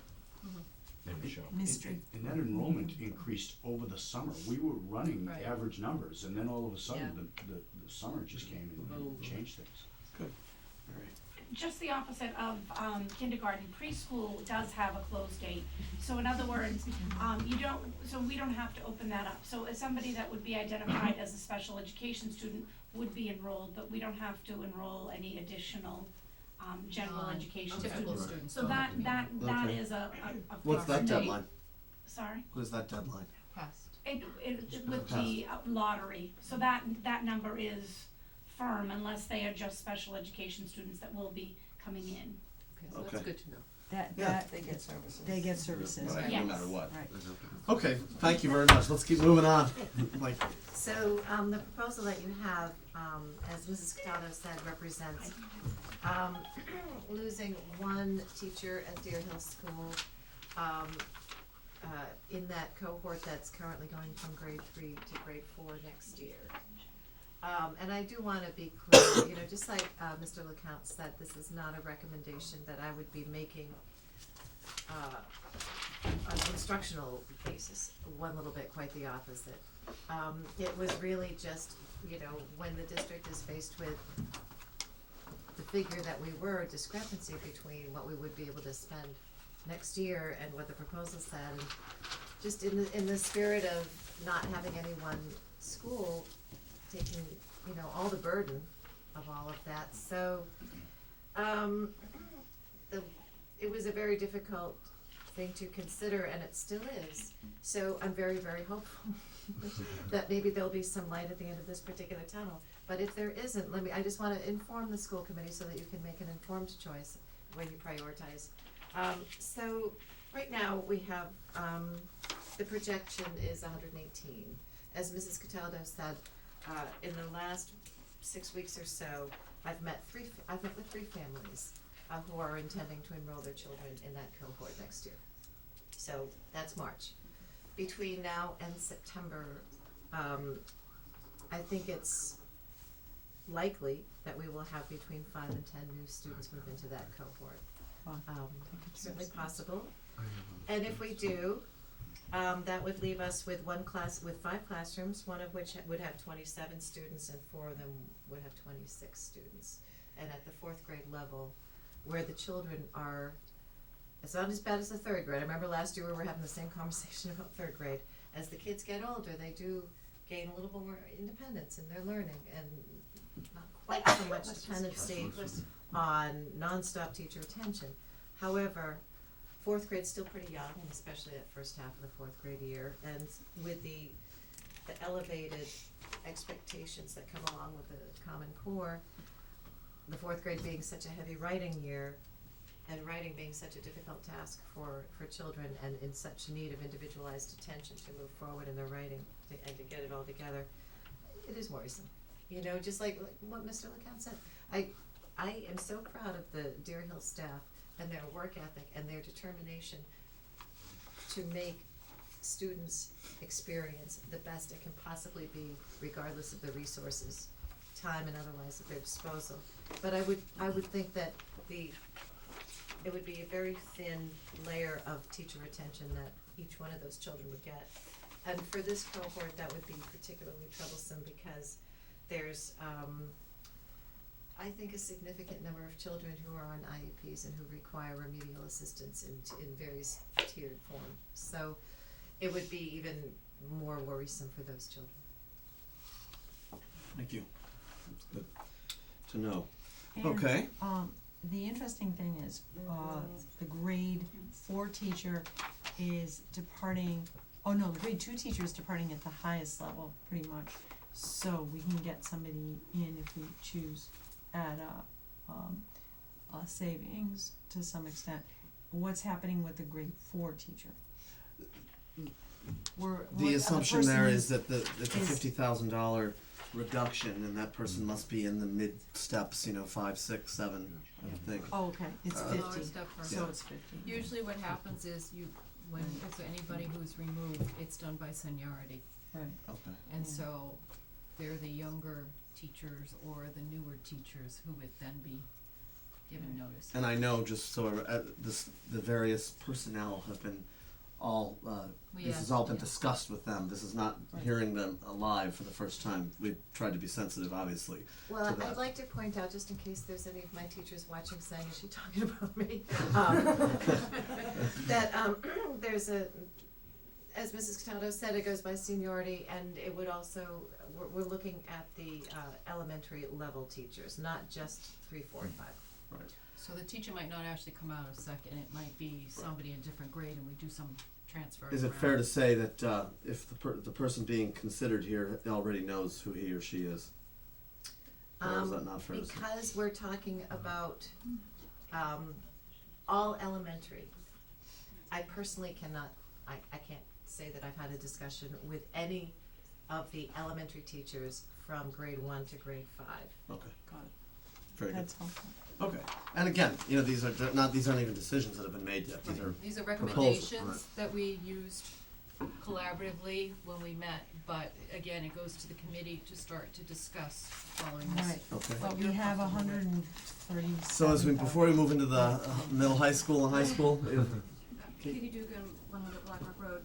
When you guys are considering this, I think it's not only looking at what's gonna happen next year with the projected classroom sizes, but then take into consideration the class is gonna be coming up the following year, because again, if you're letting somebody go and then have to rehire that teacher because the grade behind is significantly large enough to require that incremental resource, I think that needs to fall into the calculus in terms of Totally. how the bubbles are going. And again, it may not help with the decision, but I think it's part of the information you need to think about.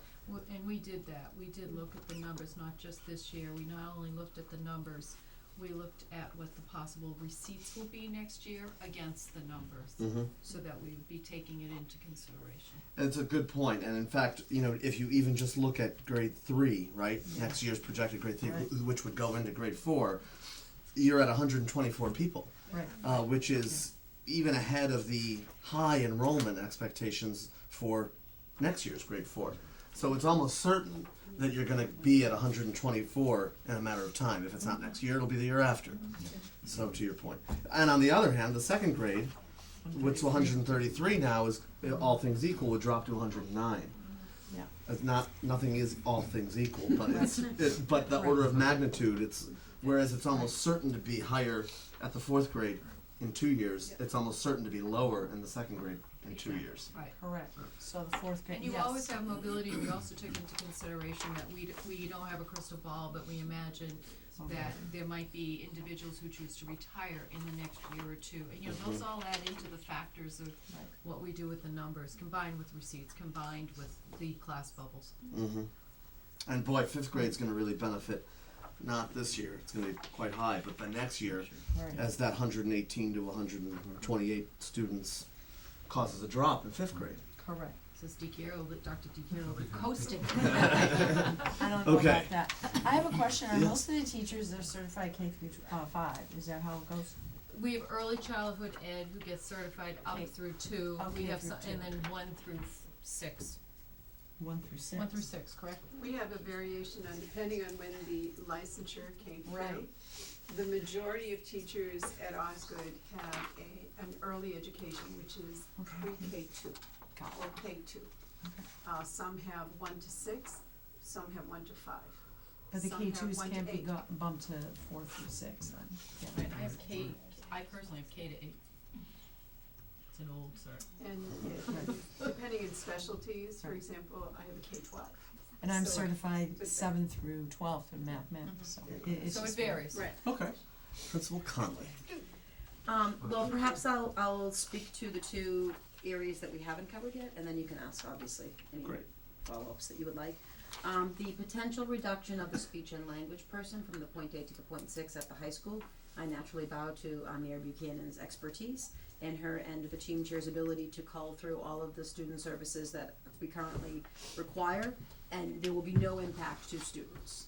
And so certainly there will be an impact to that person, but the students would never be in any sort of circumstance where they weren't be getting ample opportunity to access the speech and language pathologist.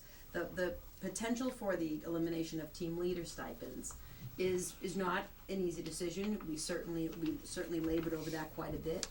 All of the teachers, 6 through 12, already function under the direct supervision of a department head. So in fact, all teachers at the middle high school already have a direct report in terms of a supervisor.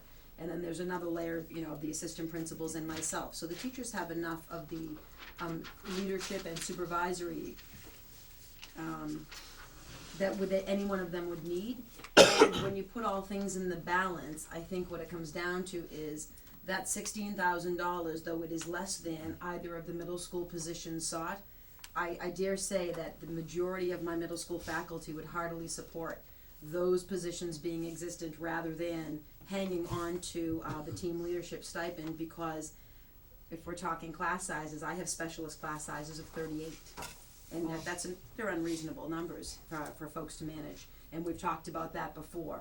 So I enjoy the middle school model. We like having teams. We like being able to collaborate and talk about students in those settings. That certainly wouldn't be eliminated by someone having a title or a paid position. I know the teachers well enough to know they would, of course, still engage in those conversations around students and plan carefully so that students weren't unfairly burdened with various assignments. 90% of the staff is seasoned professionals. But as Dr. DeChiara said, when you're looking at everything that's on the table, it seems to be one of the less harmful things that we could do. And I'm confident that the middle school would continue to function quite nicely. Thank you. How about the music department loss? That's not me. It's lower, that's elementary. That's for elementary. Elementary. Okay. I don't think we can really talk about that today in fairness. Okay. I think I'd rather wait till next week if you don't mind. No, not at all. Thank you. You have Ms. Childs? Elaine Child, 73 Pond Street. So we're eliminating the stipend, not the position, is that correct? Are we still having team leaders in the middle school, or? No, the position exists because of the stipend. No, I got you. Yes. So there is no longer going to be a team leader? She's been sped team. No, I'm not. Oh, I know it's Gen Ed up there. So there is no longer gonna be a team leader, For each of the 4 colored teams that we currently have. correct, so, okay, So the teachers would still work together the same way that 9th grade teachers know what other 9th grade teachers are doing, and 10th grade teachers, and they don't function as technical teams, but the person overseeing them or trying to meet with them. And because of the growth of the middle school in the past, particularly 2 years, the scheduling is such now that there is not team time every day anyway. The schedule just doesn't allow for it. There's too many students, and the flexibility that we need to make sure all of the students are in all of the classes. So the teams for 2 years now, but particularly this year, haven't functioned in a way that allows them, they do not meet every day. They have an opportunity to meet once a cycle.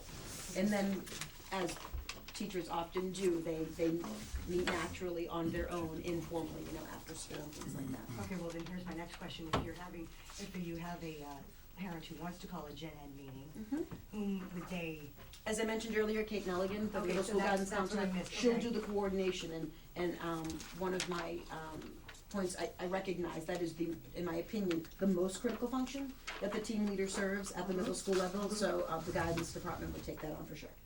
Okay, and so the parents would reach out to Kate, and if you have a SPED parent, then they would reach out to their grade level teacher, obviously, and then coordinate that, then the grade level SPED teacher would coordinate with all the Gen Ed, or coordinate with Kate, and then. We haven't gotten that far, since Okay. it's just a proposal. Okay. I'm just trying to think of the, Yeah, I would assume that parents would be in conversation with the student's special education liaison, perhaps anyway, but I don't think it would be unreasonable that the guidance department would be able to coordinate everybody. Thank you very much. Good. Okay, so we kinda got through it. I guess, now, and again, we don't have to vote tonight, but it's for our consideration, we should think about, of these things that have been reduced, what do we add back? And so, maybe I can characterize it and see if we all agree, that it sounds to me like, obviously, the 4th grade teacher, the 2nd grade teacher, the team leaders perhaps, the VHS and the professional development are all things that are higher up considerations than others. Those things happen to total less than $130,000, by the way. So second and fourth grade and what? I'm sorry. Right. Right. Second grade, fourth grade, VHS, professional development, and team leaders You're together. assuming that the second grade person will come in around 50. I'm assuming all the reductions are equal to the additions, yep. So if we assumed it was 53 on the way out, then we're assuming it's 53 on the way in. Right. And that, now, let's first establish the baseline. Does everyone agree? Are there things that should be added as other priorities over those things, or, yes? I would say that, in accordance with Mrs. Conley's description for the team leaders, and again, I understand it's the committee's decision and to do this. I would be more inclined to say if we can bring materials back into the school in any way. I know you mentioned Materials, okay. VHS, but I think if we could bring some of the, and I will turn and say, because I know Mrs. Conley came and contributed over $10,000, she did over $10,000 worth of materials cuts, as did Dr. DeCara, she went with $12,000. If there's ways, would you prefer materials, I guess, over team leaders, would be something, we're not trying to put you on the spot, I realize the committee needs to decide, but I would at least suggest maybe for the next 12 months, if we can try the idea of the department chairs taking care of things, and then the guidance counselor at the middle school covering those positions, covering the meetings and so forth, and look to see if we can get materials back in its place. Okay. Yeah. So you would rank materials higher than team leaders? I would at this time. I don't think any of the choices are easy, let me start with that. No, we're just trying to But- rank right now. But if I had to, I would look to the materials. But it seems pretty optimistic that the second and fourth grade teachers are gonna be a go. I mean, come back, you know, it just seems to make sense. I mean, you have over $130,000 to spend. So, you know, I think that you could begin to breathe a little bit. Well, let's first say, are there any other things, like you just commented on, that should go into this priority pool that we haven't talked about, or are we all in agreement that that's sort of the short Well, list? Well, cause you have, the paraprofessional thing, that's gonna be a good thing, that's not a problem. I would worry. And the capital budget thing is not a problem, looking at page 8, 'cause that's where it's all coming from, right? Right? Yes. And so, I do think that that's a lot of, supplies, when I looked at the nitty gritty, you know, over $20,000 in supplies. $22,000. Yeah, I mean, you know, that's really hard. Yes. Yep. 'Cause you wanna, you know, have creativity, you just don't wanna have that problem, so, I And think. I'm sorry. I agree, second, fourth, some materials, and, you know, you might then be able to do something with, I don't think the choral teacher is a huge I problem. wouldn't worry about that. So I wouldn't worry, so, you know, then you may be able to look at, either the virtual high school or the professional development. How or do we something feel like about the virtual high school? What kind of an impact, we've discussed it, but how, on the priority list, is this really, you know, is this more important than materials, or is it more important than team leaders? Where does it fall in on the spectrum? I don't know if they wanna necessarily rank it for you, I Yeah. think that's very hard to, in front of their schools, Fair to enough. determine it. You mentioned earlier that the students had registered for their courses for next year? They're registering, yes. So do you have when is that process complete, and do you have a sense of what students might be taking advantage of those opportunities? Students aren't given that as a free option. Right. So students generally build a schedule, and the VHS component, with few exceptions, comes in after we run the master schedule, and students then maybe see a conflict. Okay. Or have second guessed it. At this point, most of the students, we're halfway through the junior class, most of the students have put together the frame of a schedule, have brought it home, or were supposed to have brought it home for parents to look at. Parents are reviewing, maybe some of them are calling guidance counselors, having follow-up conversations, so we're in the process of getting ready to build the sections. So it doesn't really happen, it's rare that somebody walks in to say, oh, I really wanna do VHS, and they're quickly kind of encouraged by the guidance counsel, but let's see what we really have first, because we of course think that our teachers in the classroom are a better experience. And then, as we get closer, we've run the master schedule and the students see a hard copy of what it will look like across the course of the year. Students by that point may say, could I ever? Or what would it look like if? And the same way that I would never be having conversations with students about independent study proposals yet. We just aren't there. Okay. So I don't. Yeah, I have a, Short answer was I don't know. request. Since we have one student here, and virtual high school is really involving a student, and he is a senior, I just like, his input if he ever did virtual high school, and know people who did, and the merit of it. Sure. So I did virtual high school last year as a junior. I did entrepreneurship, so I know that's something you discussed last night. Personally, I'm interested in that field. So last year I sat down with Mr. McGowan. I did have some openings in specialists, and I took more specialists underclassmen years, so I had a wide range. And I felt that going in, I'm applying to business school, so having that type of experience in VHS, that's not offered in the high school. We don't have a entrepreneurship or business course directly. So I felt that the VHS was great. It was a little bit difficult, as it wasn't a face-to-face teacher. You couldn't go after school for extra help. It was a little bit disconnected from the student, but the coursework was about the same as regular in the class, but it was a little bit difficult to get a vibe on, and the pressure was not as high or rigorous as the classroom. So. But all in all, you think it was a positive experience? It was a positive experience for me, and I learned a lot. We put together business plans and proposals and budgets and everything. Yeah, and to follow up on that, I was just really concerned, the principal said half the seats would be cut.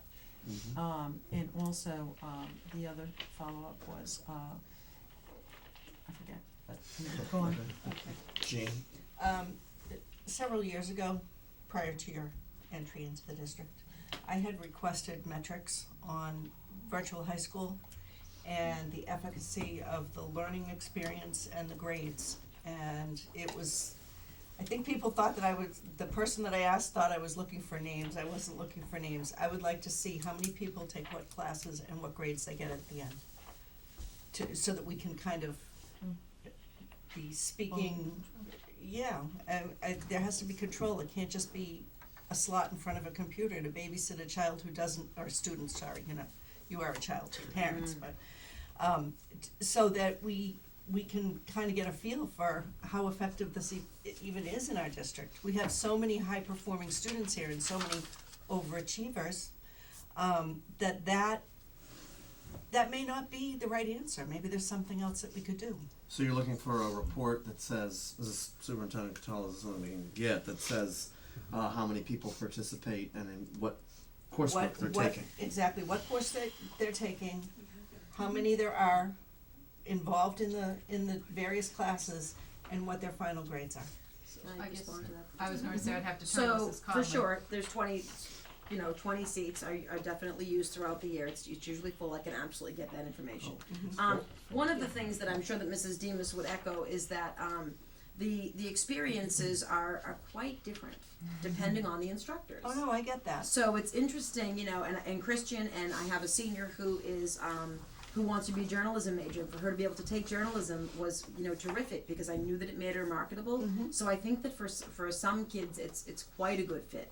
Right. And then I have two students who were interested in law who thought taking constitutional law through VHS would be a grand idea, and it was not. And they thought it was a snore, and then it was too late to get out of it.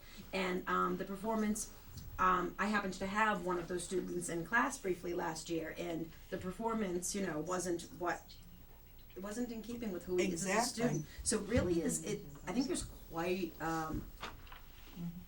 a range of experiences, I suppose, but I'd be happy to get that information for sure. And then maybe that would help the decision-making process. And for how many seats do we need an advisor to cover?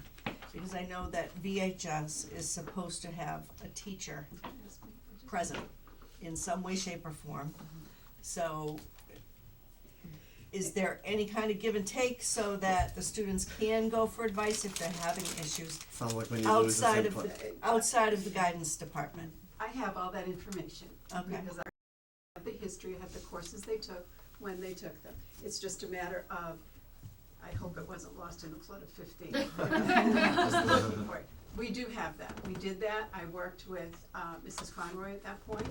I also worked with Mrs. Conroy, who was the point person. She Right. was the, at that point, coordinator, et cetera. Mhm. She and I worked at length at trying to fill in 3 weeks. It's a college calendar. That creates a little bit of an issue Mhm. because we have 3 weeks where they're in flux, unless that's changed. We also, I think this would give us a chance to explore other possibilities. Typically, what is available on the South Shore where the districts who have the same interest come together. Mhm. I've looked at some of the courses that have been offered through the superintendent's organization, and it's offered through South Shore Ed Collaborative. They're coordinating this. So they're offering some very interesting business courses, more video kinds of things. Mhm. Teachers who have a passion for some interesting course and want to share it online with students. And they are getting their training to do online courses for our population. And I think they understand who our children are and what a high school schedule looks like. That's the advantage. Is it pleasant cut? No. I think that keeping all the seats, they have been filled. In the past couple of years, if Mr. DeGenero can attest, we've looked over the cost, and every AP course is an additional cost to students. And if it's a lab science, it's that much more. To not just $50, it's up to $300 and so on for the student in addition. So I think this is a point where we can see if children, or students, excuse me, did the same thing you did, if young adults can go into their course selections and see if they can find places that fit. If not, I think that we can reevaluate that.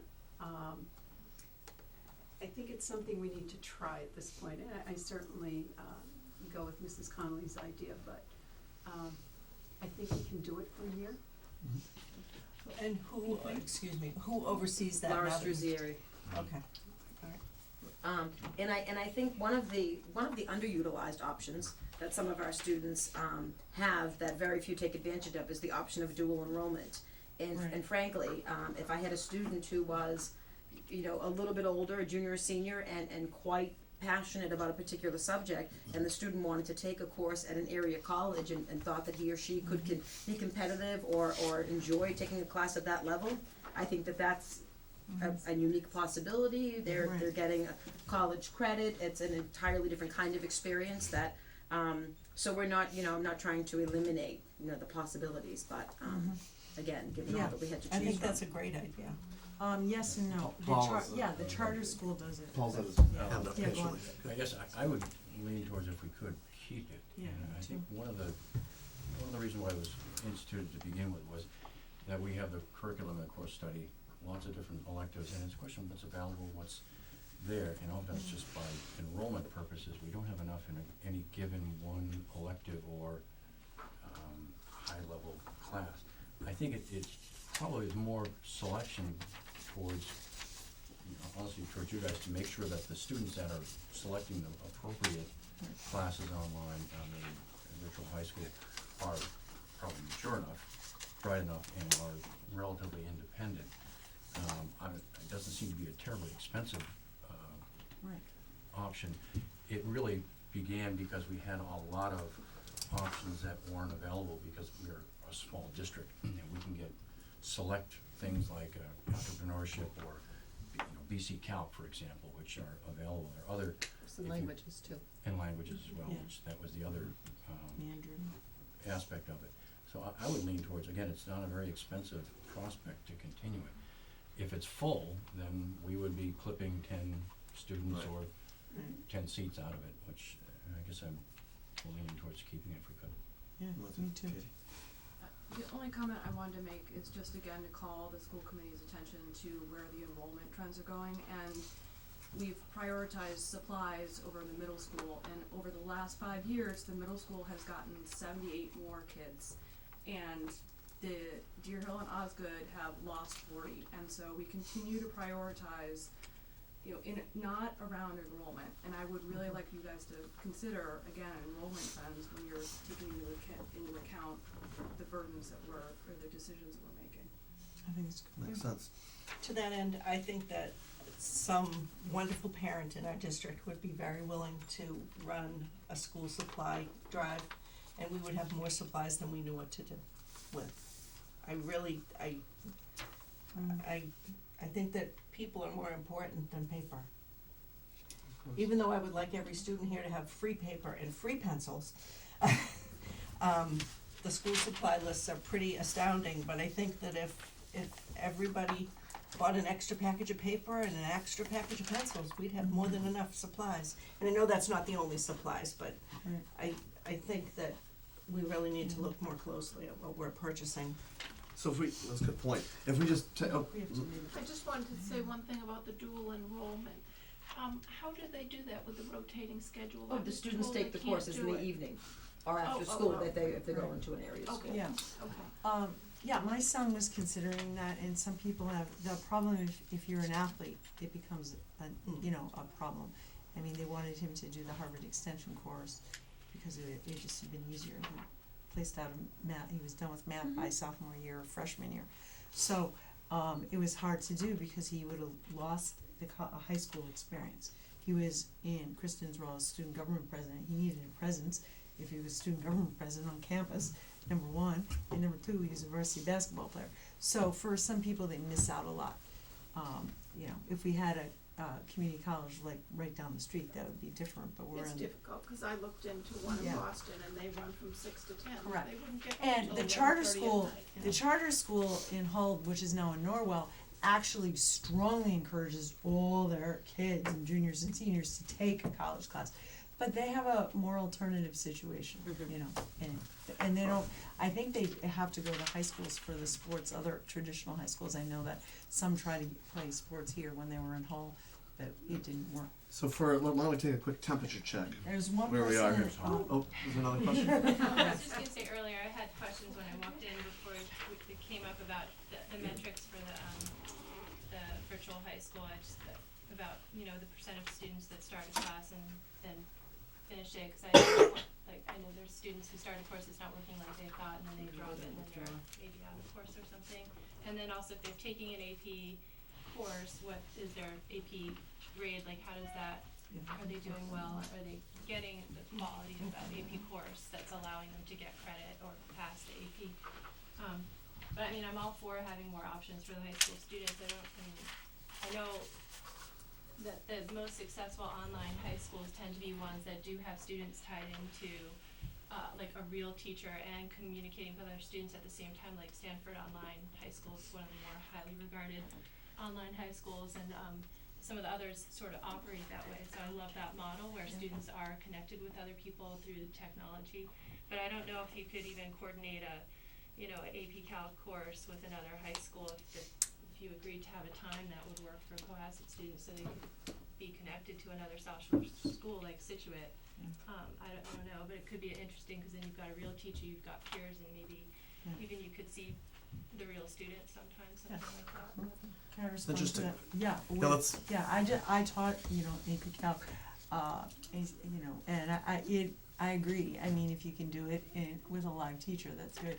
But then my son taught, AP Physics online, or a physics college level class online for a university a couple years ago, and he said it was great. So it really depends, like, on the instructor and so many different things. But All right. anyway. Good, so let's see where we are. If we just sort of do a little bit of addition here. If we look at I like addition. materials, there's no particular order. Just pretend if we could add back materials, right? We'd be $23,000. I'm sorry to interrupt you, but if we could differentiate in your supplies, you've got textbook supplies and you've got miscellaneous supplies. Mhm. So, but it's all under the supply nomenclature, is it? Or If I can address that a little bit, one of the items that was not placed in the budget purposely was any science texts or textbooks in large. We've not done that this year at all, Okay. so supplies, They're still there for the high school though, for ninth and tenth Right. science. they're supplemental. Oh, right, for the They're not a enrollment. That's for complete, the enrollment, Yeah. right, the right, increase that's in an enrollment. increased enrollment textbook, but not, as we did with mathematics or So not an the updated, There is not an update in science, and the new Right. science curriculum is coming in. And that's not in the budget No. at all. So, What no. kind So of number I don't is? know what the textbook budget is, you can probably better speak to it. I don't think there's a huge one other than increased enrollment. I think that's really all there is, Right. it's just increase enrollment numbers that, that driving that. okay. Yeah, Paul, we have the money. We have the money to do it all. Okay. And I would like to have the opportunity to clarify, as Mrs. Cataldo said, we did shave 12,000 off of the supplies and materials at Deer Hill, which is quite a bit. 6,000 of that would be papers, pencils, construction paper, markers, that whole business that, you know, makes the day go by. All of it. Not textbooks, but 6,000 of that was our Junior Library Guild subscription, and that was a particularly hard one to let go, because it is the way in which our students are provided with updated, award-winning children's literature and proactively distributed from classroom to classroom. So it's not, you know, there's a book on the shelf, it's been there for 10 years, and maybe a child will like it, but they don't know. I mean, we proactively distribute Junior Library Guild. It's an expensive program because the books are such high quality, it's such great literature. Mrs. Demas is going to try, I know, to turn up the sofa cushions and see whatever money she could find. Help me sustain this program, or else you might see me standing on Route 3A with a can in a sign. So I'm not losing sleep thinking it might go away, but I just wanted you to know that was a tough cut to make, and that comes under materials. And that was huge. That's good to know. That was $6,000, right? 2,000 per grade Yeah. level. So if we were to fully restore materials, for example, across the board, that would put us up 23,000, and we got about 130 here to utilize.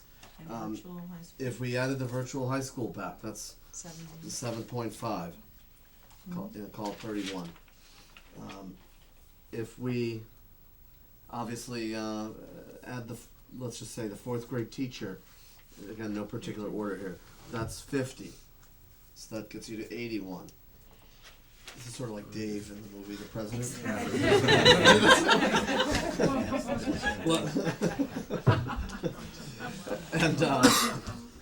And then of course Second grade, look at the second grade, Osgood principal, Look. waiting for his turn. oh, that's right. Let's just again, for sake of argument, let's put the second grade teacher in at 53. That puts you to 134. We've sort of said that maybe the professional development and the team leaders can wait. Now again, no judgments on any of these items, but that just as a temperature check, that gets us to essentially the 134 that we've been talking about. Sorry, my brain is over. Can I ask one more Professional question, Mrs. development. Conley, because I need a refresher? Please. The materials that we talked about from your school, the $10,887, can you remind me if any of that was paper, pencil? Oh, I can't remember what. quite a bit of it was general classroom supplies for teachers by department. So each of the departments, we cut a fixed number from, say, $300 or $400 at the middle school, $300 or $400 at the high school per department for things that they would use. Posted chart paper, class packs of markers, classroom sets of scissors, a classroom set of the small calculators. Professional licenses came out of that too. The subscriptions to some professional magazines and memberships in professional organizations for the teachers, and a straight $2,000 out of the high school art supplies. And I only mention that, not that we don't want everything restored, which of course, if you'd be so kind as to restore everything we took out, we'd be very grateful, but if we have to choose between a calculator or a textbook or a library guild versus pencils and paper, I would urge the committee to think library guild, calculators, things like Sure. that. But if you don't, that's great, but if you have to start to lean down what you're looking at, I would make that I wanna make that clear. And, keep in mind, in the past, we've been able to pre-purchase some supplies for the next year too, because we've cut supplies before for the next year and been able to purchase them the end of the previous year, which just helps us. Interesting point. So it's Yeah.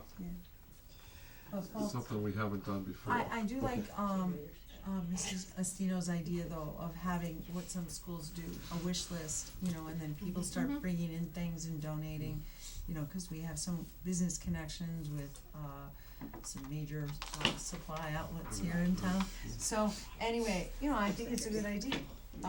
No, even if we restore all the supplies, it's just, that's gonna be a good thing to have running, just as a way of thinking. The second grade teacher that my oldest daughter had, who coincidentally is the one who's retiring, had a wish list at open house night, and she would have Post-its on the door for things that she could use in her classroom. And as parents left, they would take a Post-it and they would fulfill that wish. She still does It's kind of sorry. My son She still has does her. it. Oh, okay, Yes, all right. Mrs. Wells. And it worked. Yeah. It worked great. Right. Even if when the teachers send home their supply lists in the summer or at the end of the school year for the next year, if the second grade classroom needs 4 cases of paper, maybe they would need 5 cases of paper. Or if they need 2 sets of expo markers, maybe a third set would, there are ways that you can offset that. Right. That don't have to impact Right. people and students. Yeah, I totally agree, and just a shout out to the, principal over at Osgood. The teacher who's leaving is one of the most strong elementary school math people that you have in the district, in the elementary area. So just be on the lookout for, somebody who, when you have somebody leaving in a real strong skill set, especially in elementary, cause I did the math enrichment for the whole elementary for many years, probably 6 years. And she was definitely a huge part of it, so just keep that in mind. Cause when you get a punch in one area, it's like a baseball team. If you lose a pitcher, a good one, you gotta find your pitcher back or your shortstop. So that's important. I'm sure you have that in your head already. Can I just follow up? I'll take that into account, absolutely. Yeah. Can I pass on your words to her as well? Oh, totally. Tell her. Okay, so I guess I don't know if we want to, if we've done enough, or if we want to talk Yeah. more. It seems like we have our arms around it. Obviously, we need to vote next week. Are there other considerations you'd like to take into account? Or are we done? I think we did some really good work. It's great to hear from the community, cause it's some excellent ideas, especially dealing with the evaluation idea and just the overall picture, the impact, thinking down the line as Katie, was talking about the classes coming up, cause you make a decision now, it's gonna impact 2-3 years down the line, just looking at the whole gestalt of it. No, it was really helpful hearing from. On the teacher thing, really fast, I am struggling a little with that because of the enrollment. I know now maybe it's a decision this year and it gets relooked at next year when we have different financial needs, but it certainly seems like we could use the teacher this year. Historically, I understand we're not all that off, but the following year, as the smaller kindergarten class comes in, the smaller first grade class comes in to second grade, maybe adjust then, but it's just something to be considered. We have been looking at that. I guess what I would wanna ask the committee, indulge me a little, that at this point you are in agreement with having us put back into the budget the VHS materials, the 4th grade teacher, and a position for the 2nd grade for the next meeting? Is that what you're asking me to do? Cause I don't wanna come with the wrong numbers on the page. Correct, with one caveat, that you don't go above the $130,000 because you can't hire a second grade teacher, obviously, for Right, we're, like I, $80,000. I mean, there's some really definitely- good ones out there who probably have 20 years' experience. Right, but- no, we yeah. wouldn't do that, and we sit and we talk about it, but, as far as when we come to you next week, and you have a hearing and you have a vote, post that in the meeting, I wanna make sure the budget is in an appropriate place, so I'm asking the committee, would you like me to add those items back in now that we've had these added funds, so that we'll again be at a zero balance, but you can recognize those positions are in place, so when you see the chart next week, it would say there will be 7 teachers next year in second grade. Right. And when you see the chart in 4th grade, you'll see there'll be 6 teachers listed already. Is that what you would like me to be doing?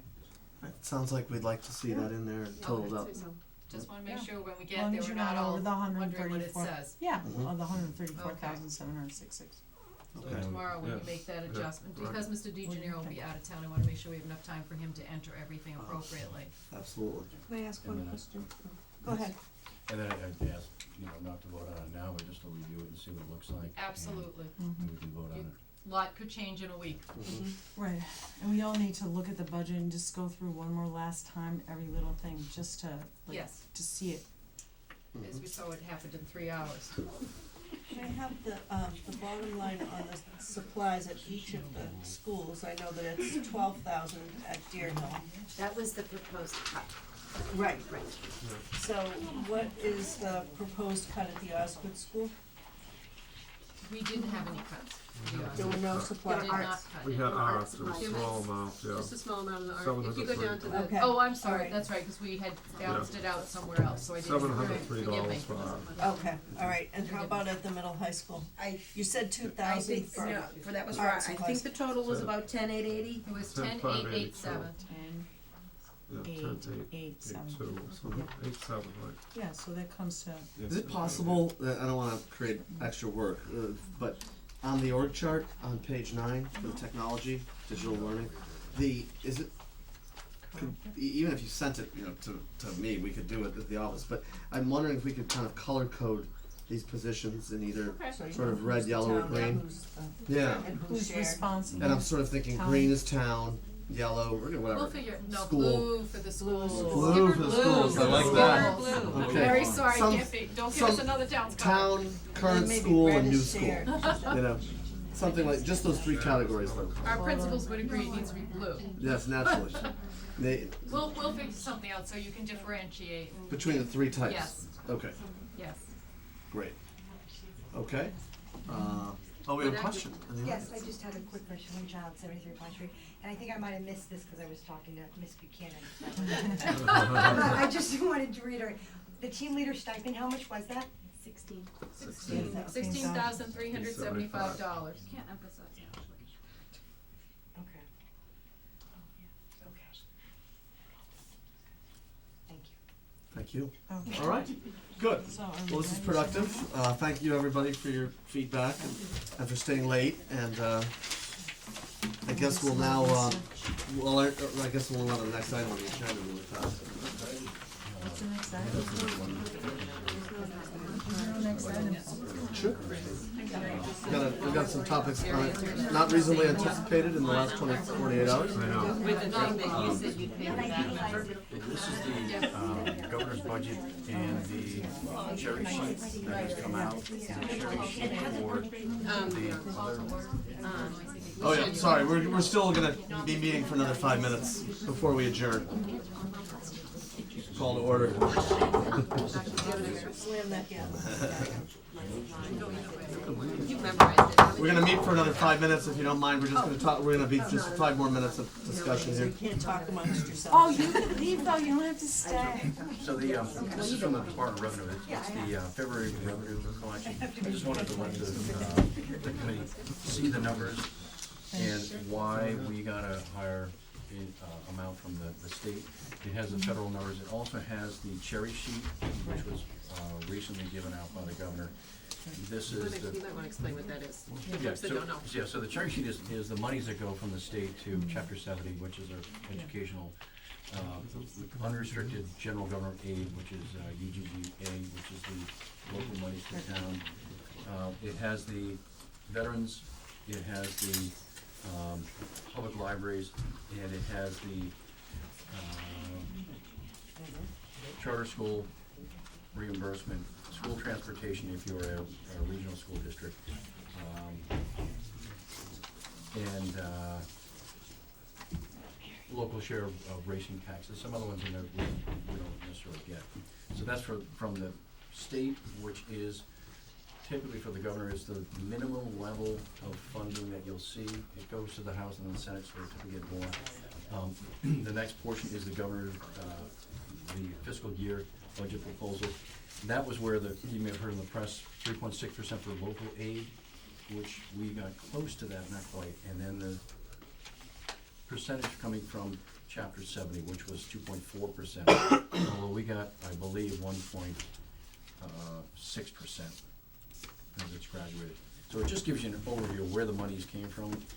His estimate of how he came to these monies were using December dollars, December, which is on the one that's just local aid overview. He took 75% of what was in December above last year's revenue. So he took that and divided it up with what's there. Since then, we've had 2 stellar months, so the total percent for income for the state is up to 5.4%.